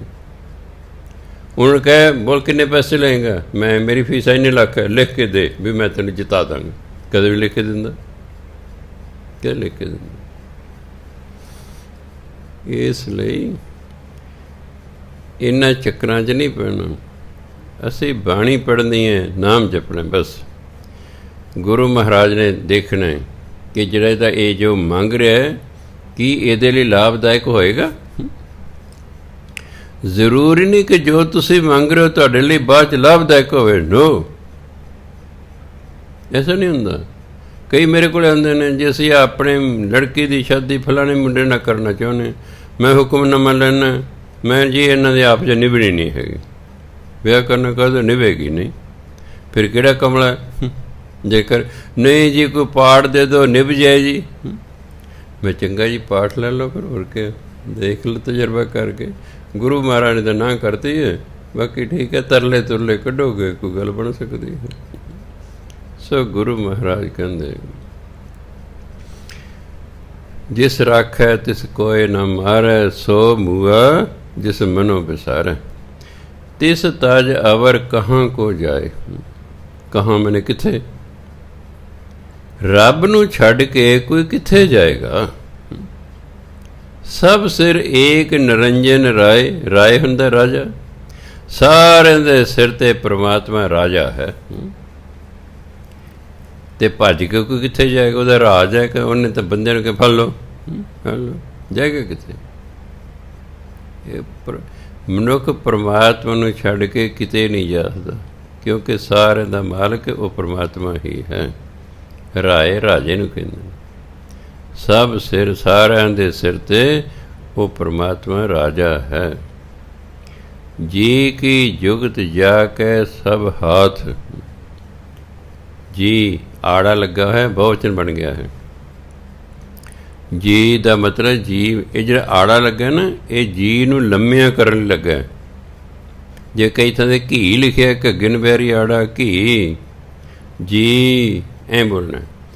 ਜੇ ਜੱਜਨ ਬੈਰੀ ਇਕੱਲਾ ਫਿਰ ਆਪਾਂ ਜੀ, ਆਓ ਜੀ, ਬੈਠੋ ਜੀ, ਜੀ ਘੀ, ਧੀ। ਧੀ ਆਪਾਂ ਲੰਮੀ ਆਵਾਜ਼ ਕਰਕੇ ਬੋਲਦੇ ਹਾਂ, ਧੀ, ਜੀ, ਘੀ, ਪੀ, ਆ ਪਾਣੀ ਪੀ ਲੈ, ਪੀ। ਕੁਝ ਸ਼ਬਦ ਨੇ ਲੰਮੀ ਆਵਾਜ਼ ਕਰਕੇ ਬੋਲਣੇ ਪਏ, ਉਹਨਾਂ ਦੇ ਮਗਰ ਗੁਰਬਾਣੀ 'ਚ ਐੜਾ ਲੱਗਾ ਹੁੰਦਾ। ਇੱਥੇ ਨਾਲੇ ਬਹੁਵਚਨ ਬਣ ਗਿਆ ਹੈ। ਜੀ ਕੀ ਜੁਗਤ ਜਾ ਕੇ ਸਭ ਹੱਥ। ਸਾਰੇ ਜੀਵਾਂ ਦੀ ਜੀਵਨ ਜੁਗਤੀ ਪਰਮਾਤਮਾ ਦੇ ਹੱਥ 'ਚ ਕਿ ਇਹਨਾਂ ਨੇ ਕਿਵੇਂ ਜਿਉਣੇ। ਜੀਵਨ ਜੁਗਤੀ ਜਿਹੜੀ ਹੈ ਉਹ ਸਭ ਪਰਮਾਤਮਾ ਦੇ ਵਸ ਸਾਰੇ ਜੀਵਨ ਦੇ। ਉਹ ਲਾਉਂਦਾ ਵੀ ਤੂੰ ਆਹ ਕਰਨਾ, ਤੂੰ ਆਹ ਕਰਨਾ। ਉਹ ਡਾਇਰੈਕਟਰ ਹੈ, ਉਹਨੇ ਦੇਖਣਾ ਵੀ ਇਹ ਬੰਦਾ ਕਿਹੜਾ ਕੰਮ ਕਰ ਸਕਦਾ। ਕੀ ਇਹ ਡਾਕੂ ਦਾ ਵਧੀਆ ਰੋਲ ਕਰ ਸਕਦਾ, ਉਹਨੂੰ ਡਾਕੂ ਦਾ ਰੋਲ ਦੇ ਦਿੰਦਾ। ਇਹ ਠੱਗ ਦਾ ਰੋਲ ਵਧੀਆ ਕਰ ਸਕਦਾ, ਕਈ ਬੰਦੇ ਠੱਗ ਹੁੰਦੇ ਨੇ, ਉਹਨੂੰ ਠੱਗ ਦਾ ਰੋਲ ਦਿੰਦਾ। ਆਹ ਤਾਂ ਭਜਨ ਬੰਦਗੀ ਕਰਨ ਦੇ ਫਿੱਟ ਹੈ, ਉਹਨੂੰ ਕਹੇ ਜਾ ਤੂੰ ਭਜਨ ਬੰਦਗੀ ਕਰ। ਆਹ ਬੰਦਾ ਸ਼ਹੀਦੀ ਦੇਣ ਦੇ ਫਿੱਟ ਹੈ, ਉਹਨੂੰ ਸ਼ਹੀਦੀ ਉੱਤੋਂ ਦਿਲਾਉਂਦਾ ਹੈ। ਸਾਡੇ ਵਰਗੇ ਕਹੇ ਸ਼ਹੀਦ ਹੋਵੇ ਦੇਖਦੇ, ਉਹ ਦੇਖਦਾ ਸ਼ਹੀਦ ਹੋਣ ਦੇ ਕਿਹੜਾ ਫਿੱਟ ਹੈ, ਉਸੇ ਨੂੰ ਸ਼ਹੀਦੀ ਦਾ ਰੋਲ ਦਿੰਦਾ। ਹਰ ਇੱਕ ਬੰਦਾ ਸ਼ਹੀਦ ਨਹੀਂ ਹੋ ਸਕਦਾ ਹੁੰਦਾ। ਇੱਥੇ ਤਾਂ 2 ਡੰਡੇ ਨਹੀਂ ਪੁਲਿਸ ਦੇ ਖਾਦੇ, ਸ਼ਹੀਦ ਕਿੰਨੇ ਹੋਣੇ। ਪਰਮਾਤਮਾ ਵੇਖਦਾ ਹੈ ਕਿਹੜਾ ਰੋਲ ਕਰ ਸਕਦਾ ਹੈ, ਉਹੀ ਰੋਲ ਉਸ ਨੂੰ ਦਿੰਦਾ ਵੀ ਹਾਂ ਤੂੰ ਇਸ ਰੋਲ 'ਚ ਕਾਮਯਾਬ ਹੈ। ਜੇ ਦੇਖਿਆ ਇਹ ਆਪਣੇ ਰੋਲ 'ਚ ਕਾਮਯਾਬ ਨਹੀਂ ਹੁੰਦਾ, ਅਗਲੀ ਫਿਲਮ 'ਚ ਉਹਦਾ ਰੋਲ ਬਦਲ ਦਿੰਦਾ, ਕੋਈ ਹੋਰ ਦੇ ਦਿੰਦਾ, ਕੋਈ ਹੋਰ ਦੇ ਦਿੰਦਾ। ਇਹ ਬ੍ਰਹਮ ਗਿਆਨ ਦੀ ਬਾਤ ਹੈ। ਬਾਕੀ ਤਾਂ ਧਰਮ ਤਾਂ ਕਹਿੰਦਾ ਜਿਹੋ ਜਿਹੇ ਤੁਸੀਂ ਕਰਮ ਕੀਤੇ ਉਹੋ ਜਿਹਾ ਤੁਹਾਨੂੰ ਜੀਵਨ ਮਿਲ ਗਿਆ ਹੈ। ਜਿਹੜਾ ਸਾਡਾ ਲੈਵਲ ਇਹ ਹੈ ਕਿ ਜੋ ਤੁਸੀਂ ਪਿਛਲੇ ਜਨਮਾਂ 'ਚ ਕਰਮ ਕੀਤੇ, ਉਹ ਕਰਮਾਂ ਦੇ ਹਿਸਾਬ ਨਾਲ ਤੁਹਾਨੂੰ ਦੁੱਖ ਸੁੱਖ ਅਮੀਰੀ ਗਰੀਬੀ ਮਿਲਣੀ ਹੈ। ਅਸੀਂ ਆਪਣੇ ਕਰਮ ਭੋਗਣ ਆਏ ਹਾਂ ਅਤੇ ਨਵੇਂ ਕਰਨ ਆਏ। ਸਿਰਫ ਇੱਕੋ ਮਨੁੱਖਾ ਜੀਵਨ ਹੈ ਜਿਸ 'ਚ ਕਰਮ ਕੀਤੇ ਜਾਂਦੇ ਨੇ ਅਤੇ ਭੋਗੇ ਜਾਂਦੇ ਨੇ। ਬਾਕੀ ਸਾਰੀਆਂ ਜੂਨੀਆਂ ਭੋਗ ਕਰਮ ਜੂਨੀਆਂ ਨੇ, ਉਹ ਸਿਰਫ ਭੋਗਦੀਆਂ ਨੇ। ਉਹਨਾਂ ਦੇ ਕੀਤੇ ਹੋਏ ਕਰਮ ਕਿਸੇ ਲਿਖਤ 'ਚ ਨਹੀਂ ਆਉਂਦੇ। ਉਹਨਾਂ ਦੇ ਕੀਤੇ, ਕੁੱਤੇ ਦੇ, ਬਿੱਲੀ ਦੇ, ਸ਼ੇਰ ਦੇ ਕੀਤੇ ਕਰਮ ਕਿਸੇ ਲਿਖਤ 'ਚ ਨਹੀਂ ਆਉਂਦੇ। ਉਹ ਤਾਂ ਸਿਰਫ ਭੋਗ ਰਹੇ ਨੇ। ਹਾਂ, ਬੰਦਾ ਹੈ, ਕਰਮ ਕਰ ਰਿਹਾ ਹੈ ਅਤੇ ਭੋਗ ਰਿਹਾ ਹੈ। ਉਹ ਆਪਣੇ ਹੀ ਕਰਮਾਂ ਨੂੰ ਭੋਗ ਰਿਹਾ ਹੁੰਦਾ, ਕਿਸੇ ਦੇ ਨੂੰ ਨਹੀਂ। ਗੁਰਬਾਣੀ ਕਹਿੰਦੇ ਇਹ ਕਰ ਕਰੇ ਸੋ ਇਹ ਕਰ ਪਾਏ। ਇਸ ਹੱਥ ਨਾਲ ਕਰ, ਇਸੇ ਹੱਥ ਨਾਲ ਹੀ ਪ੍ਰਾਪਤ ਕਰ। ਇਹ ਨਹੀਂ ਕਿ ਗਲਤ ਕੰਮ ਰਾਮ ਸਿੰਘ ਨੇ ਕੀਤਾ ਅਤੇ ਸਜ਼ਾ ਸ਼ਾਮ ਸਿੰਘ ਨੂੰ ਮਿਲੇ, ਇਸ ਤਰ੍ਹਾਂ ਨਹੀਂ ਹੈ। ਪਰਮਾਤਮਾ ਕਹਿੰਦਾ ਜਿਹੜਾ ਕਰੇਗਾ ਉਹਨੂੰ ਹੀ ਸਜ਼ਾ ਮਿਲੇਗੀ। ਹਾਂ, ਦੋ ਨੇ ਰਲ ਕੀਤਾ, ਦੋਨੋਂ ਫਿਰ ਮਿਲੇਗਾ। ਇਹ ਕਰਨ ਦਾ ਹੱਥ, ਇਸ ਹੱਥ ਨਾਲ ਕਰ, ਇਹ ਕਰ ਕਰੇ ਸੋ ਇਹ ਕਰ ਪਾਏ। ਸੋ ਅਸੀਂ ਤਾਂ ਆਪਣੇ ਕਰਮ ਭੋਗਣੇ ਹਾਂ ਅਤੇ ਨਵੇਂ ਕਰਮ ਕਰਦੇ ਰਹਿੰਦੇ ਹਾਂ। ਆਪਣੇ ਕਰਮਾਂ ਕਾਰਨ ਕੋਈ ਗਰੀਬ ਹੈ, ਕੋਈ ਅਮੀਰ ਹੈ, ਕੋਈ ਸੁਖੀ ਹੈ, ਕੋਈ ਦੁਖੀ ਹੈ, ਕੋਈ ਬਹੁਤਾ ਪੜ੍ਹ ਗਿਆ, ਕੋਈ ਥੋੜ੍ਹਾ ਪੜ੍ਹ ਗਿਆ, ਕੋਈ ਅਨਪੜ੍ਹ ਰਹਿ ਗਿਆ ਹੈ। ਗਰੀਬੀ ਤਾਂ ਇੱਕ ਬਹਾਨਾ ਹੁੰਦੀ ਹੈ ਵੀ ਮੈਂ ਗਰੀਬ ਸੀ ਤਾਂ ਨਹੀਂ ਸੀ ਪੜ੍ਹ ਸਕਿਆ। ਨੋ, ਐਸਾ ਨਹੀਂ ਹੁੰਦਾ। ਜੇ ਤੁਹਾਡੇ ਭਾਗਾਂ 'ਚ ਪੜ੍ਹਾਈ ਲਾਈਨ ਲਿਖੀ ਹੈ ਨਾ, ਤੁਹਾਡੇ ਭਾਗਾਂ 'ਚ ਪੜ੍ਹਾਈ ਲਿਖੀ ਹੋਈ ਹੈ। ਜਿਵੇਂ ਇੱਕ ਬੀਬੀ ਅਰਦਾਸ ਕਰਨ ਦੀ, ਮੇਰਾ ਮੁੰਡਾ ਪੜ੍ਹਦਾ ਨਹੀਂ ਹੈ, ਮੇਰਾ ਮੁੰਡਾ ਪੜ੍ਹਾਈ ਨਹੀਂ ਕਰਦਾ। ਹੁਣ ਲਿਖਿਆ ਭੱਬਾ ਅੜਾੜੇ ਨੂੰ ਕਰਨਾ ਈੜੀ ਨੂੰ ਪਿਆਰੀ, ਸਿੱਧਾ ਹੀ ਲਿਖਦਾ ਜਿਵੇਂ ਆਪਾਂ ਬੋਲਦੇ ਹਾਂ। ਪੜ੍ਹਦੇ ਵਿੱਚ ਤਾਂ ਆਪਾਂ ਪੱਪਾ ਬੋਲਦੇ ਹਾਂ, ਉਹ ਇਹ ਪੜ੍ਹਦਾ ਨਹੀਂ ਜੀ, ਪੱਪਾ ਬੋਲਦੇ। ਇਹ ਪੜ੍ਹਾਈ ਨਹੀਂ ਕਰਦਾ ਹੈ ਨਾ, ਬੱਬਾ ਬੋਲਦੇ। ਹੁਣ ਉਸ ਤਰ੍ਹਾਂ ਲਿਖਤਾ ਮੇਰਾ ਮੁੰਡਾ ਪੜ੍ਹਾਈ ਨਹੀਂ ਕਰਦਾ ਸੀ। ਕਿਉਂਕਿ ਜਿਵੇਂ ਬੋਲਿਆ ਜਾ ਹਾਂ ਭੱਬਾ ਅੜਾੜੇ ਨੂੰ ਕਰਨਾ ਈੜੀ ਨੂੰ ਬਿਹਾਰੀ ਤੇ ਕੋਈ ਸ਼ਬਦ ਹੀ ਨਾ ਬਣੇ। ਲਿਖਣ ਵਿੱਚ ਤਾਂ ਪੜ੍ਹਾਈ ਲਿਖਣਾ, ਪੱਪੇ ਨਾਲ ਲਿਖਣਾ ਪਏਗਾ, ਬੋਲਿਆ ਪੱਪੇ ਨਾਲ ਕਈ ਵਾਰੀ ਜਾਂਦਾ। ਸੋ ਇਸ ਲਈ ਗੁਰੂ ਮਹਾਰਾਜ ਕਹਿੰਦੇ ਸਾਰੇ ਜੀਵਾਂ ਦੀ ਜੁਗਤੀ ਜਿਹੜੀ ਹੈ ਇਹ ਸਭ ਪਰਮਾਤਮਾ ਦੇ ਹੱਥ 'ਚ। ਇਸ ਲਈ ਅੰਤਰ ਬਾਹਰ ਜਾਨੋ ਸਾਥ, ਚਾਹੇ ਤੁਸੀਂ ਅੰਦਰ ਹੋ ਚਾਹੇ ਤੁਸੀਂ ਬਾਹਰ ਹੋ, ਰੱਬ ਨੂੰ ਆਪਣੇ ਨਾਲ ਸਮਝੋ। ਇਹ ਨਾ ਸਮਝੋ ਵੀ ਮੈਂ ਤਾਂ ਬਾਹਰ ਗਿਆ। ਕਿਤੇ ਇਹ ਨਾ ਸਮਝ ਲੈਣਾ ਵੀ ਗੁਰੂ ਗੁਰਦੁਆਰਾ ਹੀ ਬੈਠਾ ਵੀ ਪਰਾਂ ਨਹੀਂ ਹੈਗਾ। ਗੁਰੂ ਗੁਰਦੁਆਰੇ ਤਾਂ ਬੈਠੇ ਹੀ ਬੈਠਾ, ਇਹ ਤਾਂ ਕੋਈ ਸ਼ੱਕ ਨਹੀਂ। ਪਰ ਗੁਰੂ ਮਹਾਰਾਜ ਸਭ ਥਾਂ 'ਤੇ ਨੇ, ਸਭ ਥਾਂ 'ਤੇ। ਜਦੋਂ ਕਬੀਰ ਸਾਹਿਬ ਬਾਣੀ 'ਚ ਲਿਖਦੇ, ਕਬੀਰ ਹਜ ਕਾਬੇ ਹੋਂ ਜਾਏ ਥਾ। ਮੈਂ ਕਹਿੰਦਾ ਕਾਬੇ ਮੱਕੇ ਹਜ ਕਰਨ ਚੱਲਿਆ। ਆਪਾਂ ਤੀਰਥ ਯਾਤਰਾ ਕਹਿੰਦੇ ਹਾਂ, ਮੁਸਲਮਾਨ ਉਸ ਨੂੰ ਹਜ ਕਹਿੰਦੇ। ਆਪਾਂ ਕੀ ਕਹਿੰਦੇ? ਤੀਰਥ ਯਾਤਰਾ। ਉਹ ਕੀ ਕਹਿੰਦੇ ਨੇ? ਹਜ। ਕਾਬਾ ਮੱਕਾ ਸ਼ਹਿਰ ਹੈ। ਮੱਕੇ ਸ਼ਹਿਰ ਦੇ ਵਿੱਚ ਜਿਹੜੀ ਮੁਸਲਮਾਨ ਦੀ ਬੜੀ ਪ੍ਰਸਿੱਧ ਮਸੀਤ ਹੈ ਉਹਨੂੰ ਕਹਿੰਦੇ ਨੇ ਕਾਬਾ। ਜਿਵੇਂ ਅੰਮ੍ਰਿਤਸਰ ਸ਼ਹਿਰ ਹੈ ਪਰ ਹਰਿਮੰਦਰ ਸਾਹਿਬ ਉੱਥੇ ਸਿੱਖਾਂ ਦਾ ਕਾਬਾ ਹੈ। ਸਾਡਾ ਸਭ ਤੋਂ ਵੱਡਾ ਸਥਾਨ, ਸਭ ਤੋਂ ਪੂਜਣਯੋਗ ਸਥਾਨ ਸਿੱਖ ਧਰਮ ਦੇ ਵਿੱਚ ਹਰਿਮੰਦਰ ਸਾਹਿਬ ਹੈ। ਐਂ ਹੀ ਮੁਸਲਮਾਨਾਂ ਦਾ ਸਭ ਤੋਂ ਪਵਿੱਤਰ ਸਥਾਨ ਜਿਹੜਾ ਕਾਬਾ ਹੈ, ਜੋ ਅਰਬ ਦੇਸ਼ ਦੇ ਵਿੱਚ ਉਹ ਥਾਂ ਹੈ। ਮੱਕੇ ਦੇ ਸ਼ਹਿਰ ਹੈ, ਸਾਊਦੀ ਅਰਬ ਦੇਸ਼ ਹੈ, ਉਹਦਾ ਇੱਕ ਸ਼ਹਿਰ ਹੈ ਮੱਕਾ। ਮੱਕੇ ਦੇ ਵਿੱਚ ਜਿਹੜਾ ਕਾਬਾ ਹੈ, ਉਹ ਕਾਬੇ ਦੇ ਦਰਸ਼ਨ ਕਰਨ ਜਾਂਦੇ। ਕਹਿੰਦੇ ਹਜ ਕਾਬੇ ਹੋ ਜਾਏ ਥਾ। ਕਬੀਰ ਸਾਹਿਬ ਕਹਿੰਦੇ ਮੈਂ ਕਾਬੇ ਹੱਜ ਕਰਨ ਲਈ ਜਾ ਰਿਹਾ ਸੀ, ਆਗਿਆ ਮਿਲਿਆ ਖੁਦਾਏ, ਰਾਜ ਮੈਨੂੰ ਰੱਬ ਮਿਲ ਪਿਆ। ਸਾਈਂ ਮੁਝ ਸਿਓ ਲੜ ਪਰਾ, ਰੱਬ ਮੇਰੇ ਨਾਲ ਲੜਨ ਲੱਗ ਗਿਆ। ਤੁਝ ਕਿਨ ਫਰਮਾਈ ਗਏ ਕਿ ਤੈਨੂੰ ਗੱਲ ਕਿੰਨੇ ਕਹੀ ਹੈ ਕਿ ਮੈਂ ਕਾਬੇ ਰਹਿਣਾ? ਤੈਨੂੰ ਕਦੇ ਕਿੰਨੇ ਗਿਆ ਮੈਂ ਕਾਬੇ ਰਹਿਣਾ? ਮੈਂ ਤਾਂ ਕਬੀਰ ਤੇਰੇ ਅੰਦਰ ਰਹਿਣਾ, ਅਤੇ ਤੂੰ ਉੱਥੇ ਚੱਲਿਆ ਮੈਨੂੰ ਮਿਲਣ ਹੈ। ਜਦੋਂ ਅਸੀਂ ਉਹਨੂੰ ਅੰਦਰ ਹੀ ਮਿਲ ਲਾਂਗੇ ਫਿਰ ਕਿਤੇ ਵੀ ਜਾਣ ਦੀ ਲੋੜ ਨਹੀਂ, ਬੈਠੇ ਹੋਏ ਜਿੱਥੇ ਹੈ ਬਸ ਉੱਥੇ ਠੀਕ ਹੈ। ਨਹੀਂ ਤਾਂ ਉਂਝ ਤਾਂ ਜਾਣਾ ਪੈਂਦਾ, ਚਲੋ ਸਾਡੇ ਧਾਰਮਿਕ ਸਥਾਨ ਨੇ ਜਾਣਾ। ਪਰ ਜੇ ਕੋਈ ਇਹ ਸਮਝੇ ਨਾ ਵੀ ਅੱਲਾ ਕਾਬੇ ਹੀ ਬੈਠਾ ਹੈ, ਜਾਂ ਚੌਥੇ ਪਾਤਸ਼ਾਹ ਸਿਰਫ ਅਤੇ ਸਿਰਫ ਚੌਥੇ ਪਾਤਸ਼ਾਹ ਪੰਚਮ ਪਾਤਸ਼ਾਹ ਹਰਿਮੰਦਰ ਸਾਹਿਬ ਵੀ ਬੈਠੇ, ਹੋਰ ਕਿਤੇ ਹੈ ਨਹੀਂ, ਬਸ ਇਹੀ ਗੱਲ ਹੈ। ਜੇ ਕੋਈ ਇਸ ਤਰ੍ਹਾਂ ਸਮਝਦਾ ਤਾਂ ਇਹੀ ਗੱਲ ਕਬੀਰ ਸਾਹਿਬ ਨੇ ਕਹੀ ਸੀ ਕਿ ਇਹ ਨਾ ਸਮਝੋ ਕਿ ਅੱਲਾ ਕਾਬੇ ਦੇ ਵਿੱਚ ਹੀ ਹੈ, ਅੱਲਾ ਸਭ ਥਾਂ 'ਤੇ ਹੈ। ਇਸ ਲਈ ਇਹ ਨਹੀਂ ਸਿੱਖਾਂ ਨੂੰ ਸਮਝਣਾ ਚਾਹੀਦਾ ਕਿ ਚੌਥੇ ਪਾਤਸ਼ਾਹ ਅਤੇ ਪੰਜਵੇਂ ਪਾਤਸ਼ਾਹ ਹਰਿਮੰਦਰ ਸਾਹਿਬ 'ਚ ਨਹੀਂ, ਉੱਥੇ ਤਾਂ ਹੈ ਨਹੀਂ ਹਨ। ਅੱਲਾ ਕਾਬੇ ਤਾਂ ਹੈ ਹੀ ਹੈ, ਪਰ ਉਹ ਸਭ ਥਾਵਾਂ 'ਤੇ ਵੀ ਹੈ। ਚੌਥੇ ਅਤੇ ਪੰਚਮ ਪਾਤਸ਼ਾਹ ਠੀਕ ਹੈ, ਉਹਨਾਂ ਦਾ ਸਥਾਨ ਹੈ। ਚੌਥੇ ਪਾਤਸ਼ਾਹ ਨੇ ਅੰਮ੍ਰਿਤਸਰ ਸ਼ਹਿਰ ਵਸਾਇਆ, ਸਰੋਵਰ ਬਣਾਇਆ। ਪੰਚਮ ਪਾਤਸ਼ਾਹ ਉਹਦੇ ਵਿੱਚ ਹਰਿਮੰਦਰ ਸਾਹਿਬ ਵਸਾਇਆ, ਠੀਕ ਹੈ।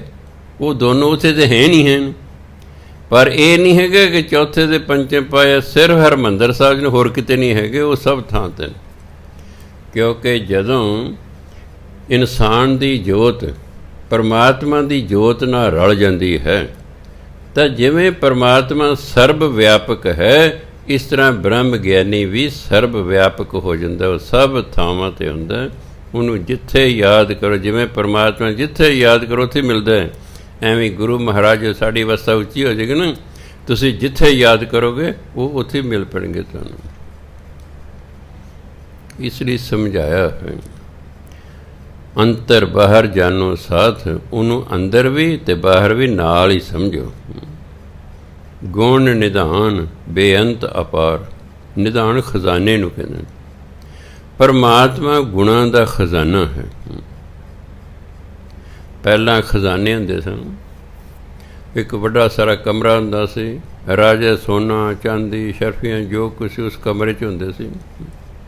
ਉਸ ਕਮਰੇ ਨੂੰ ਫਿਰ ਜਿਹੜਾ ਸੀ ਉਹ ਖਜ਼ਾਨਾ ਜੀ, ਰਾਜੇ ਦਾ ਸਾਰਾ ਖਜ਼ਾਨਾ ਉਸ ਕਮਰੇ ਦੇ ਵਿੱਚ ਪਿਆ ਹੋਇਆ ਹੈ। ਉਹ ਨਿਧਾਨ ਹੈ। ਪਰਮਾਤਮਾ ਗੁਣਾਂ ਦਾ ਖਜ਼ਾਨਾ ਹੈ। ਪਰਮਾਤਮਾ ਇੱਕ ਅੱਧਾ ਦੋ ਚਾਰ ਗੁਣ ਨਹੀਂ, ਉਹ ਬੇਅੰਤ ਗੁਣਾਂ ਦਾ ਮਾਲਕ ਹੈ, ਬੇਅੰਤ ਹੈ, ਉਹ ਅਪਾਰ ਹੈ। ਅਪਾਰ ਦਾ ਮਤਲਬ ਜਿਹਦਾ ਪਰਲਾ ਬੰਨਾ ਹੋਵੇ ਹੀ ਨਾ, ਐਂਡਲੈਸ, ਜਿਹਨੂੰ ਆਪਾਂ ਕਹਿੰਦੇ ਐਂਡਲੈਸ। ਪਰਮਾਤਮਾ ਦਾ ਕੋਈ ਐਂਡ ਹੀ ਨਹੀਂ ਹੈ, ਕੋਈ ਅੰਤ ਹੀ ਨਹੀਂ, ਕੋਈ ਪਰਲਾ ਬੰਨਾ ਹੀ ਨਹੀਂ। ਕੋਈ ਇਹ ਨਹੀਂ ਕਹਿ ਸਕਦਾ ਕਿ ਪਰਮਾਤਮਾ ਇੱਥੋਂ ਲੈ ਕੇ ਇੱਥੋਂ ਤੱਕ ਹੈ। ਉਹ ਤਾਂ ਲਿਮਟਲੈਸ ਹੈ, ਉਹ ਤਾਂ ਅਮਿਤ ਹੈ, ਉਹਦੀ ਕੋਈ ਹੱਦ ਬੰਨਾ ਨਹੀਂ ਹੈ। ਉਹ ਤਾਂ ਬੇਹੱਦ ਹੈ, ਉਹ ਤਾਂ ਬੇਅੰਤ ਹੈ, ਉਹ ਅਪਾਰ ਹੈ, ਉਹ ਗੁਣਾਂ ਦਾ ਖਜ਼ਾਨਾ ਹੈ। ਨਾਨਕ ਦਾਸ ਸਦਾ ਬਲਿਹਾਰ। ਗੁਰੂ ਮਹਾਰਾਜ ਜੀ ਪਰਮਾਤਮਾ ਦੇ ਦਾਸ ਨੇ ਨਾ, ਉਹ ਤਾਂ ਪਰਮਾਤਮਾ ਸਦਾ ਹੀ ਬਲਿਹਾਰ ਜਾਂਦੇ ਹਨ। ਅੱਗੇ ਕਹਿੰਦੇ ਪੂਰਨ ਪੂਰ ਰਹੇ ਦਇਆਲ। ਦਿਆਲੂ ਪਰਮਾਤਮਾ ਨਾ ਪੂਰਨ ਹੈ, ਅਸੀਂ ਤਾਂ ਅਧੂਰੇ ਹਨ, ਉਹ ਪੂਰਨ ਹੈ। ਨਾਮ ਜਪ ਜਪ ਕੇ ਜਦੋਂ ਅਸੀਂ ਪੂਰਨ ਹੋ ਜਾਵਾਂਗੇ ਤਾਂ ਪੂਰਨ ਹੀ ਪੂਰਨ ਨੂੰ ਮਿਲ ਸਕਦਾ ਹੈ। ਪੂਰਨ ਹੀ ਪੂਰਨ ਨੂੰ ਮਿਲ ਸਕਦਾ ਹੈ, ਅਧੂਰਾ ਪੂਰਨ ਨੂੰ ਨਹੀਂ ਮਿਲ ਸਕਦਾ। ਅਤੇ ਪਰਮਾਤਮਾ ਕਹਿੰਦੇ ਤੁਸੀਂ ਹੈਗੇ ਅਧੂਰੇ, ਤੁਸੀਂ ਮੇਰਾ ਨਾਮ ਜਪੀ ਜਾਓ, ਜਪੀ ਜਾਓ, ਜਪੀ ਜਾਓ, ਜਪੀ ਜਾਓ। 1 ਜਨਮ 2 ਜਨਮ 3 ਜਨਮ 4 ਜਨਮ 5 ਜਨਮ, ਜਿੱਦਾਂ ਤੁਸੀਂ ਪੂਰਨ ਹੋ ਗਏ ਤੁਹਾਡਾ ਮੇਰਾ ਮੇਲ ਹੋ ਜਾਏਗਾ। ਅਤੇ ਸਭ ਤੋਂ ਖੂਬੀ ਇਹ ਹੈ ਕਿ ਜਿਸ ਦਾ ਅਸੀਂ ਨਾਮ ਜਪਦੇ ਰਹਿੰਦੇ ਹਾਂ, ਜਪਦੇ ਰਹਿੰਦੇ ਹਾਂ, ਜਪਦੇ ਰਹਿੰਦੇ ਹਾਂ, ਅਸੀਂ ਸਮਾਂ ਪਾ ਕੇ ਉਹਦੇ ਵਰਗੇ ਹੋ ਜਾਂਦੇ ਹਾਂ।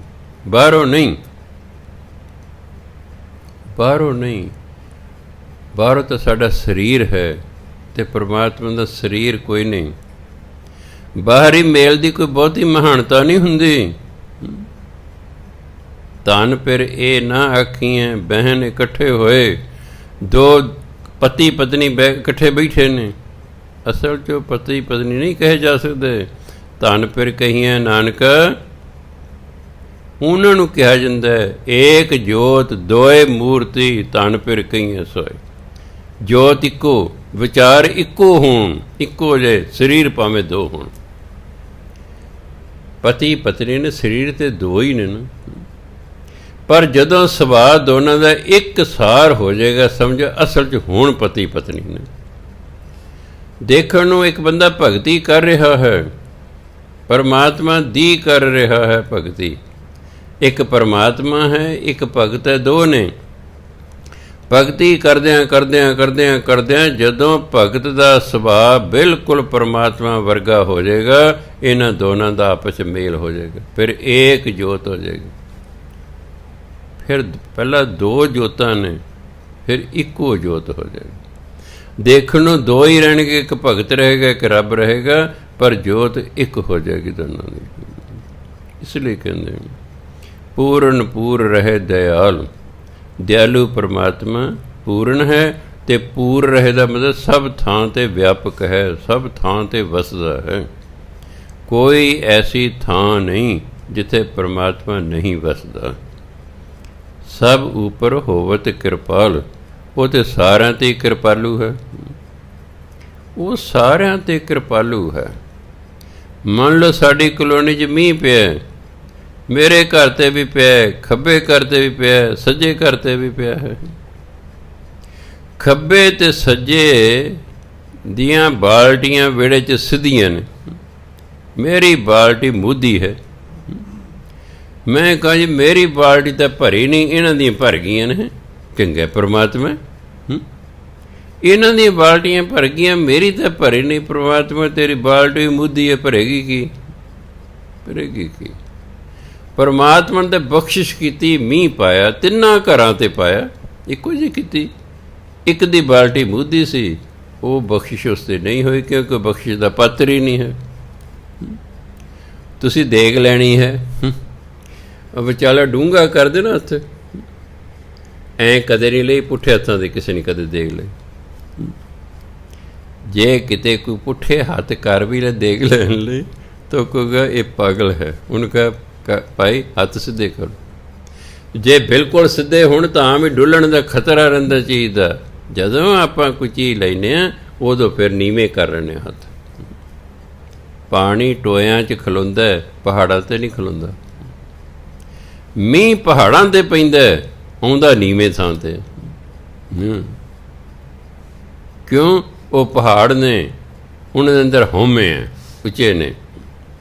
ਹਉਮੈ ਹੋਣ ਕਰਕੇ ਉਹ ਪਾਣੀ ਨੂੰ ਆਪਣੇ ਕੋਲ ਰੱਖਣੇ, ਪਾਣੀ ਉਹਨਾਂ ਕੋਲ ਨੀਵੇਂ ਥਾਵਾਂ 'ਤੇ ਆ ਜਾਂਦਾ। ਇਸ ਲਈ ਜਦੋਂ ਕੋਈ ਚੀਜ਼ ਲੈਣੀ ਹੈ, ਫਿਰ ਜੇ ਹੱਥ ਥੋੜ੍ਹੇ ਵਿਚਾਲੇ ਨੀਵੇਂ ਕਰਨੇ ਪੈਂਦੇ ਨੇ। ਇਹ ਹੈ ਕਿਰਪਾ ਦਾ ਪਾਤਰ ਹੋਣਾ। ਪਰਮਾਤਮਾ ਕਿਰਪਾ ਤੇ ਕਰ ਰਿਹਾ, ਅਸੀਂ ਹੀ ਕਿਰਪਾ ਦੇ ਪਾਤਰ ਨੇ ਆਪਣੇ ਆਪ ਨੂੰ ਬਣਾ ਰਹੇ। ਉਹ ਕਹਿੰਦੇ ਤੁਸੀਂ ਆਪਣੇ ਕਿਰਪਾ ਦੇ ਪਾਤਰ ਬਣਾਓ। ਤੁਹਾਡੇ ਕੋਲ ਕੋਈ ਭਾਂਡਾ ਹੋਊਗਾ ਤਾਂ ਹੀ ਮੈਂ ਪਾਵਾਂਗਾ, ਤੁਹਾਡੇ ਕੋਲ ਭਾਂਡਾ ਹੀ ਕੋਈ ਨਹੀਂ, ਪਾਵਾਂ ਕਿੱਥੇ? ਪਾਵਾਂ ਕਿੱਥੇ? ਇੱਕ ਵਾਰ ਮੈਂ ਤਾਂ ਸੁਣਾਇਆ ਵੀ ਸੀ, ਇੱਕ ਬੰਦਾ ਖੁੱਲ੍ਹੀ ਦਾੜੀ ਵਾਲਾ ਇੱਕ ਮਹਾਂਪੁਰਖਾਂ ਕੋਲ ਚਲਿਆ ਗਿਆ, ਕਹੇ ਜੀ ਮੈਂ ਨਾਮ ਲੈਣਾ। ਉਹ ਕਿ ਤੈਨੂੰ ਨਹੀਂ ਮਿਲ ਸਕਦਾ। ਉਹ ਕਹੇ ਜੀ ਮੈਂ ਨਾਮ ਲੈਣਾ ਹੈ ਬੜੀ ਦੂਰੋਂ, ਕਿ ਤੈਨੂੰ ਨਹੀਂ ਮਿਲ ਸਕਦਾ। ਉਹ ਤੁਸੀਂ ਦੂਜਿਆਂ ਨੂੰ ਨਾਮ ਦੇ ਰਹੇ ਜੇ, ਮੈਨੂੰ ਕਿਉਂ ਨਹੀਂ ਦਿੰਦੇ? ਕਹਿੰਦੇ ਤੈਨੂੰ ਨਹੀਂ ਮਿਲ ਸਕਦਾ। ਉਹ ਕਹਿੰਦਾ ਮੈਨੂੰ ਇਹ ਤਾਂ ਦੱਸੋ ਕਿਉਂ ਨਹੀਂ ਮਿਲ ਸਕਦਾ? ਕਹਿੰਦੇ ਸੁਣਨੇ? ਹਾਂਜੀ। ਕਹਿੰਦਾ ਸੁਣਾ ਦਿਓ। ਕਹਿੰਦੇ ਸੁਣ, ਤੇਰਾ ਭਾਂਡਾ ਹੀ ਨਹੀਂ ਹੈ, ਕਿੱਥੇ ਨਾਮ ਪਵਾਏਗਾ? ਨਾਮ ਪਾਉਣ ਲਈ ਭਾਂਡਾ ਚਾਹੀਦਾ, ਤੇਰਾ ਭਾਂਡਾ ਹੀ ਨਹੀਂ ਹੈ। ਕਹੇ ਜੀ ਕਿਉਂ ਨਹੀਂ ਮੇਰਾ ਭਾਂਡਾ? ਕਹਿੰਦੇ ਤੂੰ ਪਿਛਲੇ ਜਨਮ ਸੀ ਇੱਲ ਸੀ ਤੂੰ ਇੱਲ। ਕਹੇ ਜੀ ਫਿਰ ਮੈਂ ਬੰਦਾ ਕਿਵੇਂ ਬਣ ਗਿਆ? ਕਹਿੰਦੇ ਤੂੰ ਪਿਛਲੇ ਜਨਮ ਸੀ ਇੱਲ, ਤੂੰ ਗੁਰਦੁਆਰੇ ਦੇ ਉੱਤੇ ਉੱਡਿਆ ਕਰਦੀ ਸੀ। ਗੁਰਦੁਆਰੇ ਲੋਕ ਲੰਗਰ ਛਕਣ ਆਉਂਦੇ ਸਨ, ਜਿਹੜਾ ਝੂਠ ਹੁੰਦਾ ਸੀ ਉਹ ਟੱਬ 'ਚ ਪਾ ਕੇ ਰੱਖਦਾ ਕਦੇ ਗੁਰਦੁਆਰੇ ਵਾਲੇ, ਤੂੰ ਉਹ ਝੂਠ ਖਾਇਆ ਕਰਦੇ ਸੀ ਹੇਠਾਂ ਉਤਰ ਕੇ। ਸੰਗਤ ਦੀ ਝੂਠ ਖਾ ਖਾ ਕੇ ਤੈਨੂੰ ਇਹ ਮਨੁੱਖਾ ਜੀਵਨ ਮਿਲ ਗਿਆ। ਤੈਨੂੰ ਮਨੁੱਖਾ ਜੀਵਨ ਸੰਗਤ ਦੀ ਝੂਠ ਖਾ ਖਾ ਕੇ ਮਿਲੇ, ਬਾਕੀ ਤੇਰਾ ਭਾਂਡਾ ਤਾਂ ਹੈ ਨਹੀਂ। ਕਹੇ ਜੀ ਫਿਰ ਮੈਂ ਅੰਮ੍ਰਿਤ ਛਕ ਲਾਂਗਾ। ਕਹੇ ਛਕ ਲੈ, ਸਾਨੂੰ ਤਾਂ ਕੋਈ ਇਤਰਾਜ਼ ਨਹੀਂ। ਪਰ ਅੰਮ੍ਰਿਤ ਕਿਹੜਾ ਕੋਈ ਛੋਟੀ ਮੋਟੀ ਚੀਜ਼ ਹੈ? ਤੇਰਾ ਕੀ ਮਤਲਬ ਹੈ ਬਈ ਅੰਮ੍ਰਿਤ ਛੋਟੀ ਮੋਟੀ ਚੀਜ਼ ਹੈ? ਅੰਮ੍ਰਿਤ ਨੂੰ ਕਿੱਥੇ ਪਾਏਂਗਾ ਭਰਾਵਾ, ਤੇਰਾ ਭਾਂਡਾ ਨਹੀਂ ਹੈ। ਹੌਲੀ ਉਹਨੂੰ ਗੱਲ ਸਮਝ ਆ ਗਈ। ਕਹਿੰਦੇ ਫਿਰ ਮੈਂ ਕੀ ਕਰਾਂ? ਕਹਿੰਦੇ ਤੇਰੀ ਮਰਜ਼ੀ ਹੈ, ਸਾਡੇ ਡੇਰੇ 'ਤੇ ਰਹਿ ਕੇ ਇੱਥੇ ਸੇਵਾ ਕਰਨੀ, ਸਤਸੰਗ ਕਰ ਲੈ, ਨਹੀਂ ਕਿ ਆਪਾਂ ਗੁਰਦੁਆਰਾ ਜਾਇਆ ਕਰ, ਉੱਥੇ ਸਤ ਸੰਗਤ ਕਰ, ਸੇਵਾ ਕਰ। ਇਸ ਜਨਮ 'ਚ ਦੋ ਕੰਮ ਕਰ।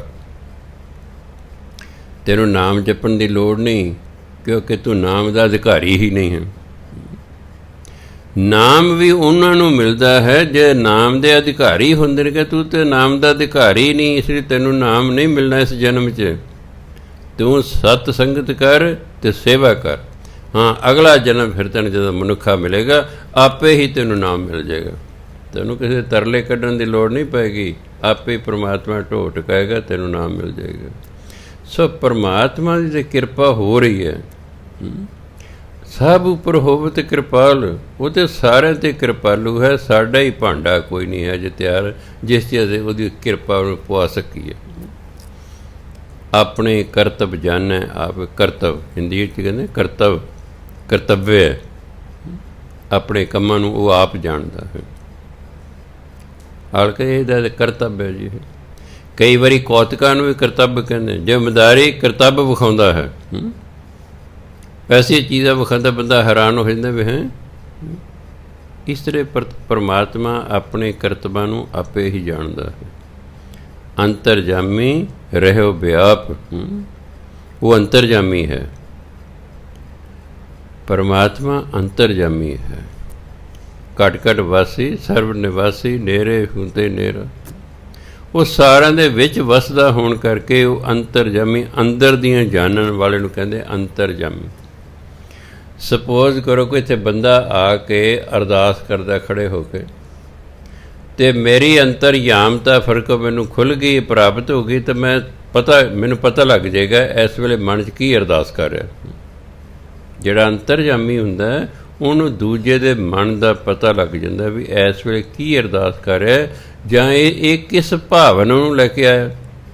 ਹਾਲਾਂਕਿ ਬੋਲ ਨਹੀਂ ਰਿਹਾ, ਉਹ ਬੋਲ ਨਹੀਂ ਰਿਹਾ, ਸਿਰਫ ਮਨ 'ਚ ਅਰਦਾਸ ਕਰੇ, ਸੱਚੇ ਪਾਤਸ਼ਾਹ ਮੈਨੂੰ ਪੁੱਤਰ ਦੀ ਦਾਤ ਬਖਸ਼ੋ। ਅਤੇ ਜਿਹੜਾ ਸੰਤ ਮਹਾਤਮਾ ਅੰਤਰਜਾਮੀ ਹੋਵੇਗਾ, ਉਹਨੂੰ ਕਹੇਗਾ ਭਾਈ ਤੈਨੂੰ ਪੁੱਤਰ ਦੀ ਲੋੜ ਹੈ। ਉਹ ਸੋਚੇ ਇਹਨਾਂ ਨੂੰ ਕਿਵੇਂ ਪਤਾ? ਉਹ ਅੰਤਰਜਾਮੀ ਹੁੰਦੇ ਨੇ। ਤੁਸੀਂ ਕਿੱਦੇ ਅੱਗੇ ਅਰਦਾਸ ਕਰੇ? ਗੁਰੂ ਅੱਗੇ, ਅਤੇ ਗੁਰੂ ਤਾਂ ਹੈ ਹੀ ਅੰਤਰਜਾਮੀ। ਇਸ ਲਈ ਗੁਰੂ ਅੱਗੇ ਜੇ ਤੁਸੀਂ ਅਰਦਾਸ ਕੋਈ ਬੋਲਣ ਦੀ ਲੋੜ ਨਹੀਂ, ਬਿਨ ਬੋਲਿਆ ਸਭ ਕੁਛ ਜਾਣਦਾ। ਬੋਲ ਕੇ ਅਸੀਂ ਅਰਦਾਸ ਜਦੋਂ ਕਰਦੇ ਤਾਂ ਸੰਗਤ ਨੂੰ ਸੁਣਾਣੀ ਹੁੰਦਾ, ਉਹਨੂੰ ਕਹਿੰਦੇ ਸੰਗਤੀ ਅਰਦਾਸ। ਦੋ ਅਰਦਾਸਾਂ ਹੁੰਦੀਆਂ, ਇੱਕ ਪਰਸਨਲ ਅਰਦਾਸ ਹੁੰਦੀ। ਜਿਹੜੀ ਪਰਸਨਲ ਅਰਦਾਸ ਹੁੰਦੀ ਹੈ ਉਹ ਪੂਰੀ ਦੀ ਪੂਰੀ ਅਰਦਾਸ ਪੜ੍ਹਨ ਦੀ ਲੋੜ ਨਹੀਂ, ਇੱਕ ਓਂਕਾਰ ਤੋਂ ਲੈ ਕੇ ਨਹੀਂ। ਉਹ ਤਾਂ ਸਿੱਧੇ ਕਹਿੰਦੇ ਸੱਚੇ ਪਾਤਸ਼ਾਹ ਮੈਨੂੰ ਪੁੱਤਰ ਦੀ ਲੋੜ ਹੈ, ਮੇਰੀ ਝੋਲੀ ਭਰੋ, ਖੁਸ਼ੀਆਂ ਬਖਸ਼ੋ, ਬਸ ਇੰਨੀ ਕਹਿਣ ਦੀ ਲੋੜ ਹੈ ਉਸਨੂੰ। ਉਹਨੂੰ ਪ੍ਰਥਮ ਭਗਵਤੀ ਸਿਮਰ ਕੇ ਗੁਰੂ ਨਾਨਕ ਲਈ ਧਿਆਏ, ਉਹ ਸਾਰਾ ਕੋਈ ਪੜ੍ਹਨ ਦੀ ਉਹਨੂੰ ਲੋੜ ਨਹੀਂ। ਉਹ ਸੰਗਤੀ ਅਰਦਾਸ ਹੈ। ਜਦ ਸੰਗਤ ਬੈਠੀ ਹੈ ਅਤੇ ਭਾਈ ਅਰਦਾਸ ਕਰ ਰਿਹਾ, ਉਹਨੂੰ ਕਹਿੰਦੇ ਸੰਗਤੀ ਅਰਦਾਸ। ਉਹ ਬੋਲ ਬੋਲ ਕੇ ਕੀਤੀ ਜਾਂਦੀ ਹੈ ਤਾਂ ਜੋ ਸਾਰੀ ਸੰਗਤ ਨੂੰ ਸੁਣੇ। ਇੱਕ ਹੁੰਦੀ ਹੈ ਪਰਸਨਲ ਆਪਣੀ ਅਰਦਾਸ, ਉਹ ਮਨ 'ਚ ਕਰੀ ਜੋ, ਗੁਰੂ ਮਹਾਰਾਜ 'ਤੇ ਜਾੜੀ ਜਾਣ। ਉਹ ਤਾਂ ਬਿਨ ਬੋਲਿਆਂ ਸਭ ਕੁਝ ਜਾਣਦਾ। ਤੁਸੀਂ ਬੋਲੋ ਨਾ ਬੋਲੋ ਤਾਂ ਵੀ ਉਸਨੂੰ ਪਤਾ। ਇਸ ਲਈ ਜਦੋਂ ਸਿੱਖ ਮੱਥਾ ਟੇਕਦਾ ਹੈ, ਉਹਨੂੰ ਪਤਾ ਹੈ ਗੁਰੂ ਮਹਾਰਾਜ ਮੈਨੂੰ ਵੇਖ ਰਹੇ ਨੇ। ਉਹਨੂੰ ਵਿਸ਼ਵਾਸ ਇਸ ਗੱਲ 'ਤੇ ਆਵੇ ਨਾ ਆਵੇ, ਪਰ ਮੱਥਾ ਤਾਂ ਇਸ ਲਈ ਟੇਕ ਰਿਹਾ। ਮੰਨ ਲਓ ਇੱਕ ਬੰਦਾ ਅੰਨ੍ਹਾ ਹੈ, ਉਹ ਬੈਠਾ ਆਪਣੇ ਮੰਜੀ 'ਤੇ, ਕੋਈ ਬੰਦਾ ਆ ਕੇ ਨੇੜੇ ਆ ਕੇ ਉਹਨੂੰ ਮੱਥਾ ਟੇਕਦਾ, ਉਹਨੂੰ ਵਿਚਾਰੇ ਨੂੰ ਕੀ ਪਤਾ ਇਹ ਮੱਥਾ ਟੇਕ ਕੇ ਕੀ ਕਰ ਰਿਹਾ। ਜਦੋਂ ਆਪਾਂ ਗੋਡੇ ਟੇਕਦੇ ਹਾਂ, ਡੰਡੌਤ ਕਰਦੇ ਹਾਂ, ਮੱਥਾ ਟੇਕਦੇ ਹਾਂ, ਇਹ ਸਪੋਜ਼ ਕਰਦੇ ਹਾਂ ਮਨ 'ਚ ਕਿ ਗੁਰੂ ਮਹਾਰਾਜ ਮੈਨੂੰ ਵੇਖ ਰਹੇ ਹਨ। ਅਤੇ ਜਦੋਂ ਅਸੀਂ ਮਨ 'ਚ ਅਰਦਾਸ ਕਰਦੇ ਹਾਂ ਤਾਂ ਇਹ ਸਮਝਦੇ ਹਾਂ ਗੁਰੂ ਮਹਾਰਾਜ ਸੁਣ ਰਹੇ ਹਨ। ਸਦ ਸੁਣਦਾ, ਸਦ ਵੇਖਦਾ। ਉਹ ਤਾਂ ਸਦਾ ਹੀ ਸੁਣ ਰਿਹਾ, ਸਦਾ ਹੀ ਵੇਖ ਰਿਹਾ ਹੈ। ਪਰ ਬਾਹਰ ਆ ਕੇ ਅਸੀਂ ਸਦ ਸੁਣਦਾ ਸਦ ਵੇਖਦਾ ਭੁੱਲ ਭੁਲਾ ਜਾਂਦੇ, ਭੁੱਲ ਭੁਲਾ ਜਾਂਦੇ। ਅਸੀਂ ਕਹਿੰਦੇ ਹਾਂ ਉਹ ਤਾਂ ਬਸ ਤੇ ਗੁਰਦੁਆਰੇ ਹੀ ਸੁਣਦਾ ਅਤੇ ਉੱਥੇ ਹੀ ਸਾਨੂੰ ਵੇਖਦਾ ਅਸੀਂ ਕੀ ਕਰ ਰਹੇ। ਅਤੇ ਕਈ ਕਹਿੰਦੇ ਨਹੀਂ ਕੋਈ ਨਹੀਂ ਵੇਖਦਾ, ਉਹਦਾ ਗੋਲਕ ਚੱਕ ਕੇ ਲੈ ਜਾਓ, ਗੋਲਕ ਚੱਕ ਲੈ ਜਾਓ ਉਧਰ ਚੋਰ। ਉਹ ਕਹਿੰਦੇ ਲੈ ਇਹ ਤਾਂ ਕਿਤਾਬ ਹੈ, ਇਹ ਕਿਹੜਾ ਵੇਖ ਰਹੀ ਹੈ, ਇਹਨੇ ਕਿਹੜਾ ਮੇਰੇ ਮਗਰ ਭੱਜ ਲੈਣਾ। ਬੰਦਾ ਬੈਠਾ ਹੋਵੇ ਫਿਰ ਡਾਕੂ ਆ ਕੇ ਤਾਂ ਭਾਵੇਂ ਗੋਲਕ ਚੱਕ ਕੇ ਲੈ ਜਾਏ, ਚੋਰ ਨਹੀਂ ਚੱਕ ਸਕਦਾ ਵੀ ਬੰਦਾ ਬੈਠਾ ਹੈ, ਬੰਦਾ ਬੈਠਾ ਹੈ। ਪਰ ਉਹ ਕਹਿੰਦੇ ਨੇ ਇਹ ਤਾਂ ਧਾਰਮਿਕ ਗ੍ਰੰਥ ਹੈ, ਨਾ ਇਹਨੇ ਭੱਜਣਾ ਹੈ ਨਾ ਇਹਨੂੰ ਪਤਾ ਹੈ।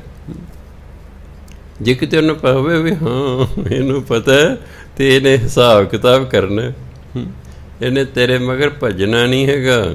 ਉਹ ਕਿ ਕੋਈ ਨਹੀਂ ਕਰ ਲੈ ਜਾ।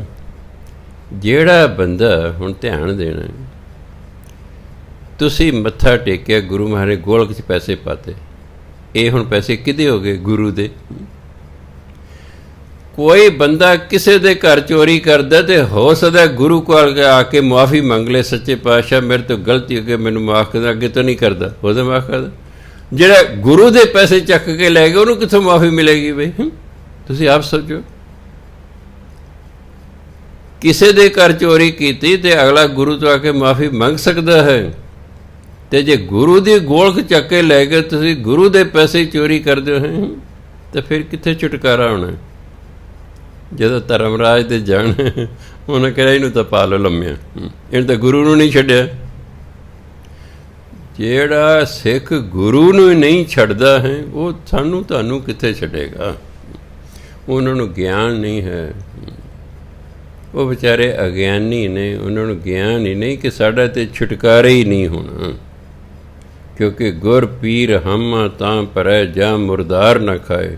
ਗੁਰੂ ਪੀਰ ਹਮ ਹੀ ਤਾਂ ਪਰਦੇ ਜੇ ਬੰਦਾ ਹਰਾਮ ਦੀ ਕਮਾਈ ਨਾ ਖਾਏ ਅਤੇ ਉਹ ਤਾਂ ਗੁਰੂ ਦੀ ਚੱਕ ਕੇ ਲੈ ਗਏ ਪੈਸੇ।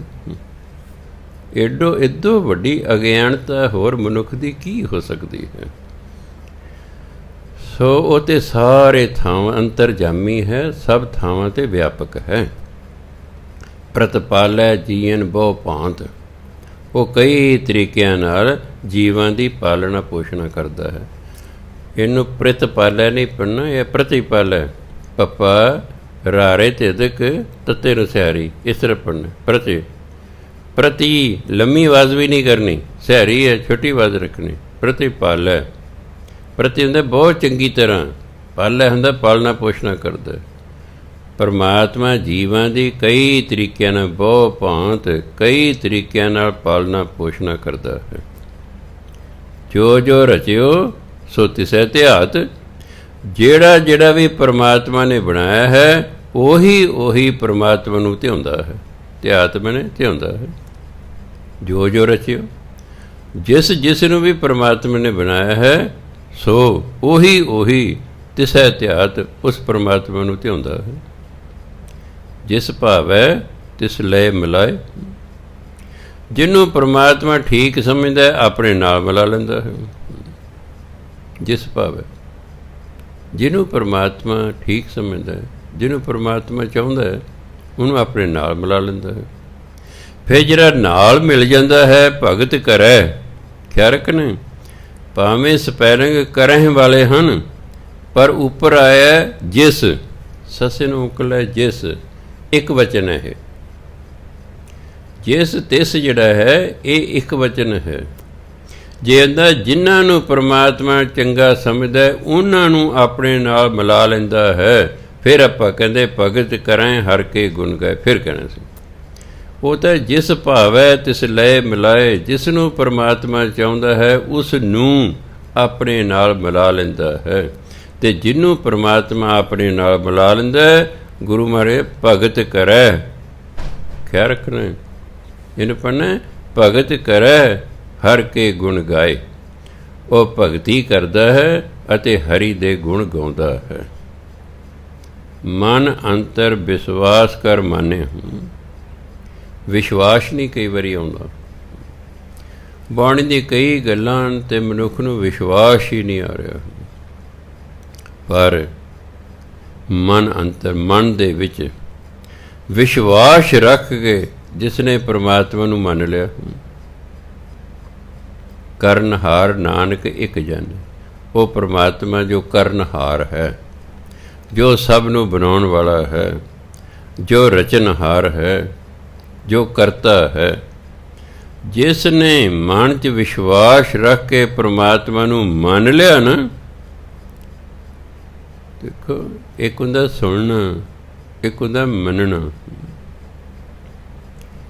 ਬੱਚਾ ਕੋਈ ਖੇਡ ਰਿਹਾ, ਪਿਤਾ ਆਇਆ, ਕਹਿੰਦੇ ਕਾਕਾ ਮੈਨੂੰ ਪਾਣੀ ਦਾ ਗਲਾਸ ਦੇਈ।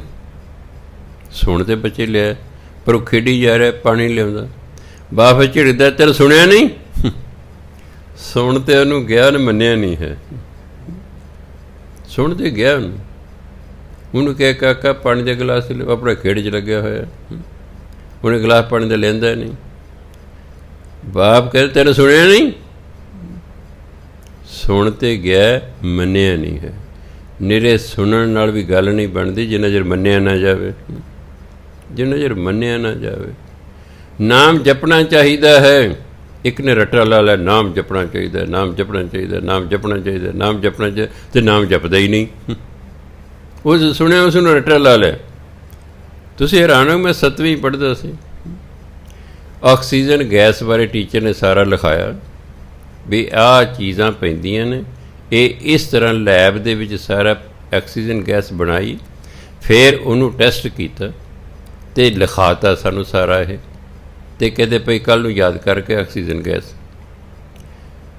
ਇੱਕ ਲੜਕੇ ਨੂੰ ਇੰਨੇ ਯਾਦ ਰਿਹਾ, ਕੱਲ੍ਹ ਨੂੰ ਆਕਸੀਜਨ ਗੈਸ ਯਾਦ ਕਰਕੇ ਆਵੇ। ਮੈਂ ਪੱਠੇ ਲੈਣ ਜਾ ਰਿਹਾ ਖੇਤ ਨੂੰ, ਖੇਤ ਦੇ ਵਿੱਚ ਮੈਨੂੰ ਆਵਾਜ਼ ਸੁਣ ਰਹੀ ਹੈ, ਆਕਸੀਜਨ ਆਕਸੀਜਨ ਆਕਸੀਜਨ ਆਕਸੀਜਨ। ਮੈਨੂੰ ਆਵਾਜ਼ ਪਹਿਚਾਣ ਆ ਗਈ, ਮੈਂ ਆਵਾਜ਼ ਮਾਰੀ। ਉਹ ਮੈਂ ਇੱਥੇ ਕੀ ਕਰਦਾ? ਕਹਿੰਦਾ ਮੈਂ ਆਕਸੀਜਨ ਗੈਸ ਯਾਦ ਕਰ ਰਿਹਾ। ਮੈਂ ਕਮਲਾ, ਇਹ ਤਾਂ ਉਹਦਾ ਨਾਮ ਹੈ। ਉਹ ਗੈਸ ਕਿਵੇਂ ਬਣੇਗੀ, ਉਹਨੂੰ ਕਿਵੇਂ ਟੈਸਟ ਕਰਾਂਗੇ, ਉਹ ਜੋ ਲਿਖਾਇਆ ਨਾ ਉਹ ਸਾਰਾ ਯਾਦ ਕਰਨਾ।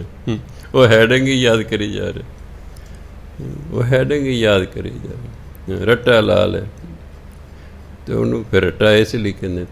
ਤੋਤਾ ਰੱਟ ਨਹੀਂ ਇਸ ਲਈ ਨਹੀਂ ਕਹਿੰਦੇ। ਤੋਤਾ ਕਿਸੇ ਗੱਲ ਨੂੰ ਰੱਟ ਲੈਂਦਾ, ਫਿਰ ਉਸ ਤਰ੍ਹਾਂ ਬੋਲੀ ਜਾਂਦਾ, ਉਹ ਬੋਲੀ ਜਾਂਦਾ ਬਸ। ਤੋਤਾ ਰੱਟਣੀ ਨਹੀਂ, ਅੰਡਰਸਟੈਂਡਿੰਗ ਚਾਹੀਦੀ ਹੁੰਦੀ ਹੈ। ਤੋਤਾ ਰੱਟਣੀ ਤਾਂ ਫਿਰ ਜੋ ਅਸੀਂ ਇੱਕ ਵਾਰੀ ਰੱਟ ਲਿਆ ਉਹ ਬਾਅਦ 'ਚ ਭੁੱਲ ਵੀ ਜਾਵੇਗਾ। ਉਹਨੂੰ ਫਿਰ ਰਟਾਂਗੇ, ਲੋੜ ਪੈਣ 'ਤੇ ਫਿਰ ਭੁੱਲ ਜਾਏਗਾ, ਫਿਰ ਰਟਾਂਗੇ। ਪਰ ਜਿਹੜੀ ਗੱਲ ਸਮਝ ਆ ਗਈ ਉਹਨੂੰ ਫਿਰ ਰੱਟਾ ਲਾਉਣ ਦੀ ਲੋੜ ਨਹੀਂ ਰਹਿੰਦੀ, ਅੰਡਰਸਟੈਂਡਿੰਗ ਉਹਦੀ ਹੋ ਜਾਂਦੀ ਹੈ। ਸੋ ਗੁਰੂ ਮਹਾਰਾਜ ਕਹਿੰਦੇ ਮਨ ਅੰਤਰ ਵਿਸ਼ਵਾਸ ਕਰ ਮੰਨਿਆ, ਜਿਸ ਨੇ ਵਿਸ਼ਵਾਸ ਰੱਖ ਕੇ ਪਰਮਾਤਮਾ ਨੂੰ ਮੰਨ ਲਿਆ ਨਾ। ਕਰਨਹਾਰ ਨਾਨਕ ਇੱਕ ਜਾਣਿਆ, ਉਹ ਇੱਕ ਪਰਮਾਤਮਾ ਜੋ ਕਿ ਸਭ ਕੁਛ ਕਰਨ ਵਾਲਾ ਹੈ, ਉਸ ਨੂੰ ਜਾਣ ਲੈਂਦਾ ਹੈ। ਉਹਨੂੰ ਜਾਣਨ ਲਈ ਜ਼ਰੂਰੀ ਹੈ ਗੁਰੂ ਦੀ ਗੱਲ 'ਤੇ 100% ਵਿਸ਼ਵਾਸ ਕਰਨਾ ਵੀ ਪਰਮਾਤਮਾ ਹੈ। ਉਹਦੀ ਹੋਂਦ ਨੂੰ ਸਵੀਕਾਰ ਕਰਨਾ ਹੈ। ਪਰਮਾਤਮਾ ਮਿਲ ਸਕਦਾ ਹੈ, ਉਹ ਗੁਰੂ ਰਾਹੀਂ ਮਿਲੇਗਾ। ਵਿਸ਼ਵਾਸ ਹੋਣਾ ਚਾਹੀਦਾ ਹੈ ਕਿ ਪਰਮਾਤਮਾ ਸਿੱਧਾ ਨਹੀਂ ਮਿਲਦਾ ਕਿਸੇ ਨੂੰ, ਉਹ ਗੁਰੂ ਰਾਹੀਂ ਮਿਲਦਾ ਹੈ। ਫਿਰ ਅਸੀਂ ਗੁਰੂ ਧਾਰਨ ਕਰਾਂਗੇ, ਫਿਰ ਗੁਰੂਆਂ ਸਾਨੂੰ ਗੁਰਮੰਤਰ ਦੇਣਗੇ, ਨਾਲ ਕੁਝ ਦੱਸਣਗੇ, ਆਹ ਕਰਨਾ ਹੈ, ਆਹ ਨਹੀਂ ਕਰਨਾ। ਉਸ ਤਰ੍ਹਾਂ ਵੀ ਕਰਨਾ ਪੈਣਾ ਜੋ ਕਹਿਣਗੇ। ਹਾਂਜੀ, ਉਸ ਤਰ੍ਹਾਂ ਮੰਨਦਿਆਂ ਹੋਇਆਂ, ਨਾਮ ਜਪਦਿਆਂ ਹੋਇਆਂ, ਇੱਕ ਦਿਨ ਆਏਗਾ ਅਸੀਂ ਪਰਮਾਤਮਾ ਦੀ ਪ੍ਰਾਪਤੀ ਕਰ ਲਾਂਗੇ। ਇਹੀ ਜੀਵਨ ਦਾ ਉਦੇਸ਼ ਹੈ। ਪਰਮਾਤਮਾ ਦੀ ਪ੍ਰਾਪਤੀ ਹੀ ਜੀਵਨ ਦਾ ਉਦੇਸ਼ ਹੈ। ਭਜਨ ਬੰਦਗੀ ਤੇ ਸਾਧਨ ਹੈ। ਸਾਧਨ ਨੂੰ ਉਦੇਸ਼ ਨਹੀਂ ਬਣਾ ਲੈਣਾ। ਜੇ ਤੁਸੀਂ ਸਾਧਨ ਨੂੰ ਉਦੇਸ਼ ਜ਼ਿੰਦਗੀ ਦਾ ਬਣਾ ਲਿਆ, ਨਹੀਂ ਗੱਲ ਬਣਨੀ। ਫਿਰ ਤਾਂ ਤੁਸੀਂ ਘੰਟਾ ਅੱਧਾ ਘੰਟਾ ਪਾਠ ਕਰੋ, ਸਿਮਰਨ ਕਰ ਵੀ ਹਾਂਜੀ ਕਰ ਲਿਆ ਜੀ। ਨਹੀਂ, ਉਦੇਸ਼ ਹੈ ਪਰਮਾਤਮਾ ਦੀ ਪ੍ਰਾਪਤੀ, ਸਾਧਨ ਹੈ ਉਹਦੀ ਭਜਨ ਬੰਦਗੀ। ਭਜਨ ਬੰਦਗੀ ਸਾਲਾਂ ਬੱਧੀ ਕਰਦਿਆਂ ਕਰਦਿਆਂ ਕਰਦਿਆਂ ਕਰਦੇ ਇੱਕ ਦਿਨ ਪਰਮਾਤਮਾ ਦੀ ਪ੍ਰਾਪਤੀ ਹੋ ਜਾਂਦੀ ਹੈ। ਬੰਦਾ ਬ੍ਰਹਮ ਗਿਆਨੀ ਹੁੰਦਾ, ਜੰਮਨ ਮਰਨ ਤੋਂ ਰਹਿਤ ਹੋ ਜਾਂਦਾ ਹੈ ਅਤੇ ਜੋਤੀ ਜੋਤ ਰਲੀ ਸੰਪੂਰਨ ਥੀਆ ਰਾਮ ਦੀ ਅਵਸਥਾ 'ਤੇ ਉਹ ਪਹੁੰਚ ਜਾਂਦਾ ਹੈ। ਸਤਿਕਾਰਯੋਗ ਸਾਧ ਸੰਗਤ, ਸਮਾਂ ਹੋ ਗਿਆ। ਵਾਹਿਗੁਰੂ ਜੀ ਕਾ ਖਾਲਸਾ, ਵਾਹਿਗੁਰੂ ਜੀ ਕੀ ਫਤਿਹ।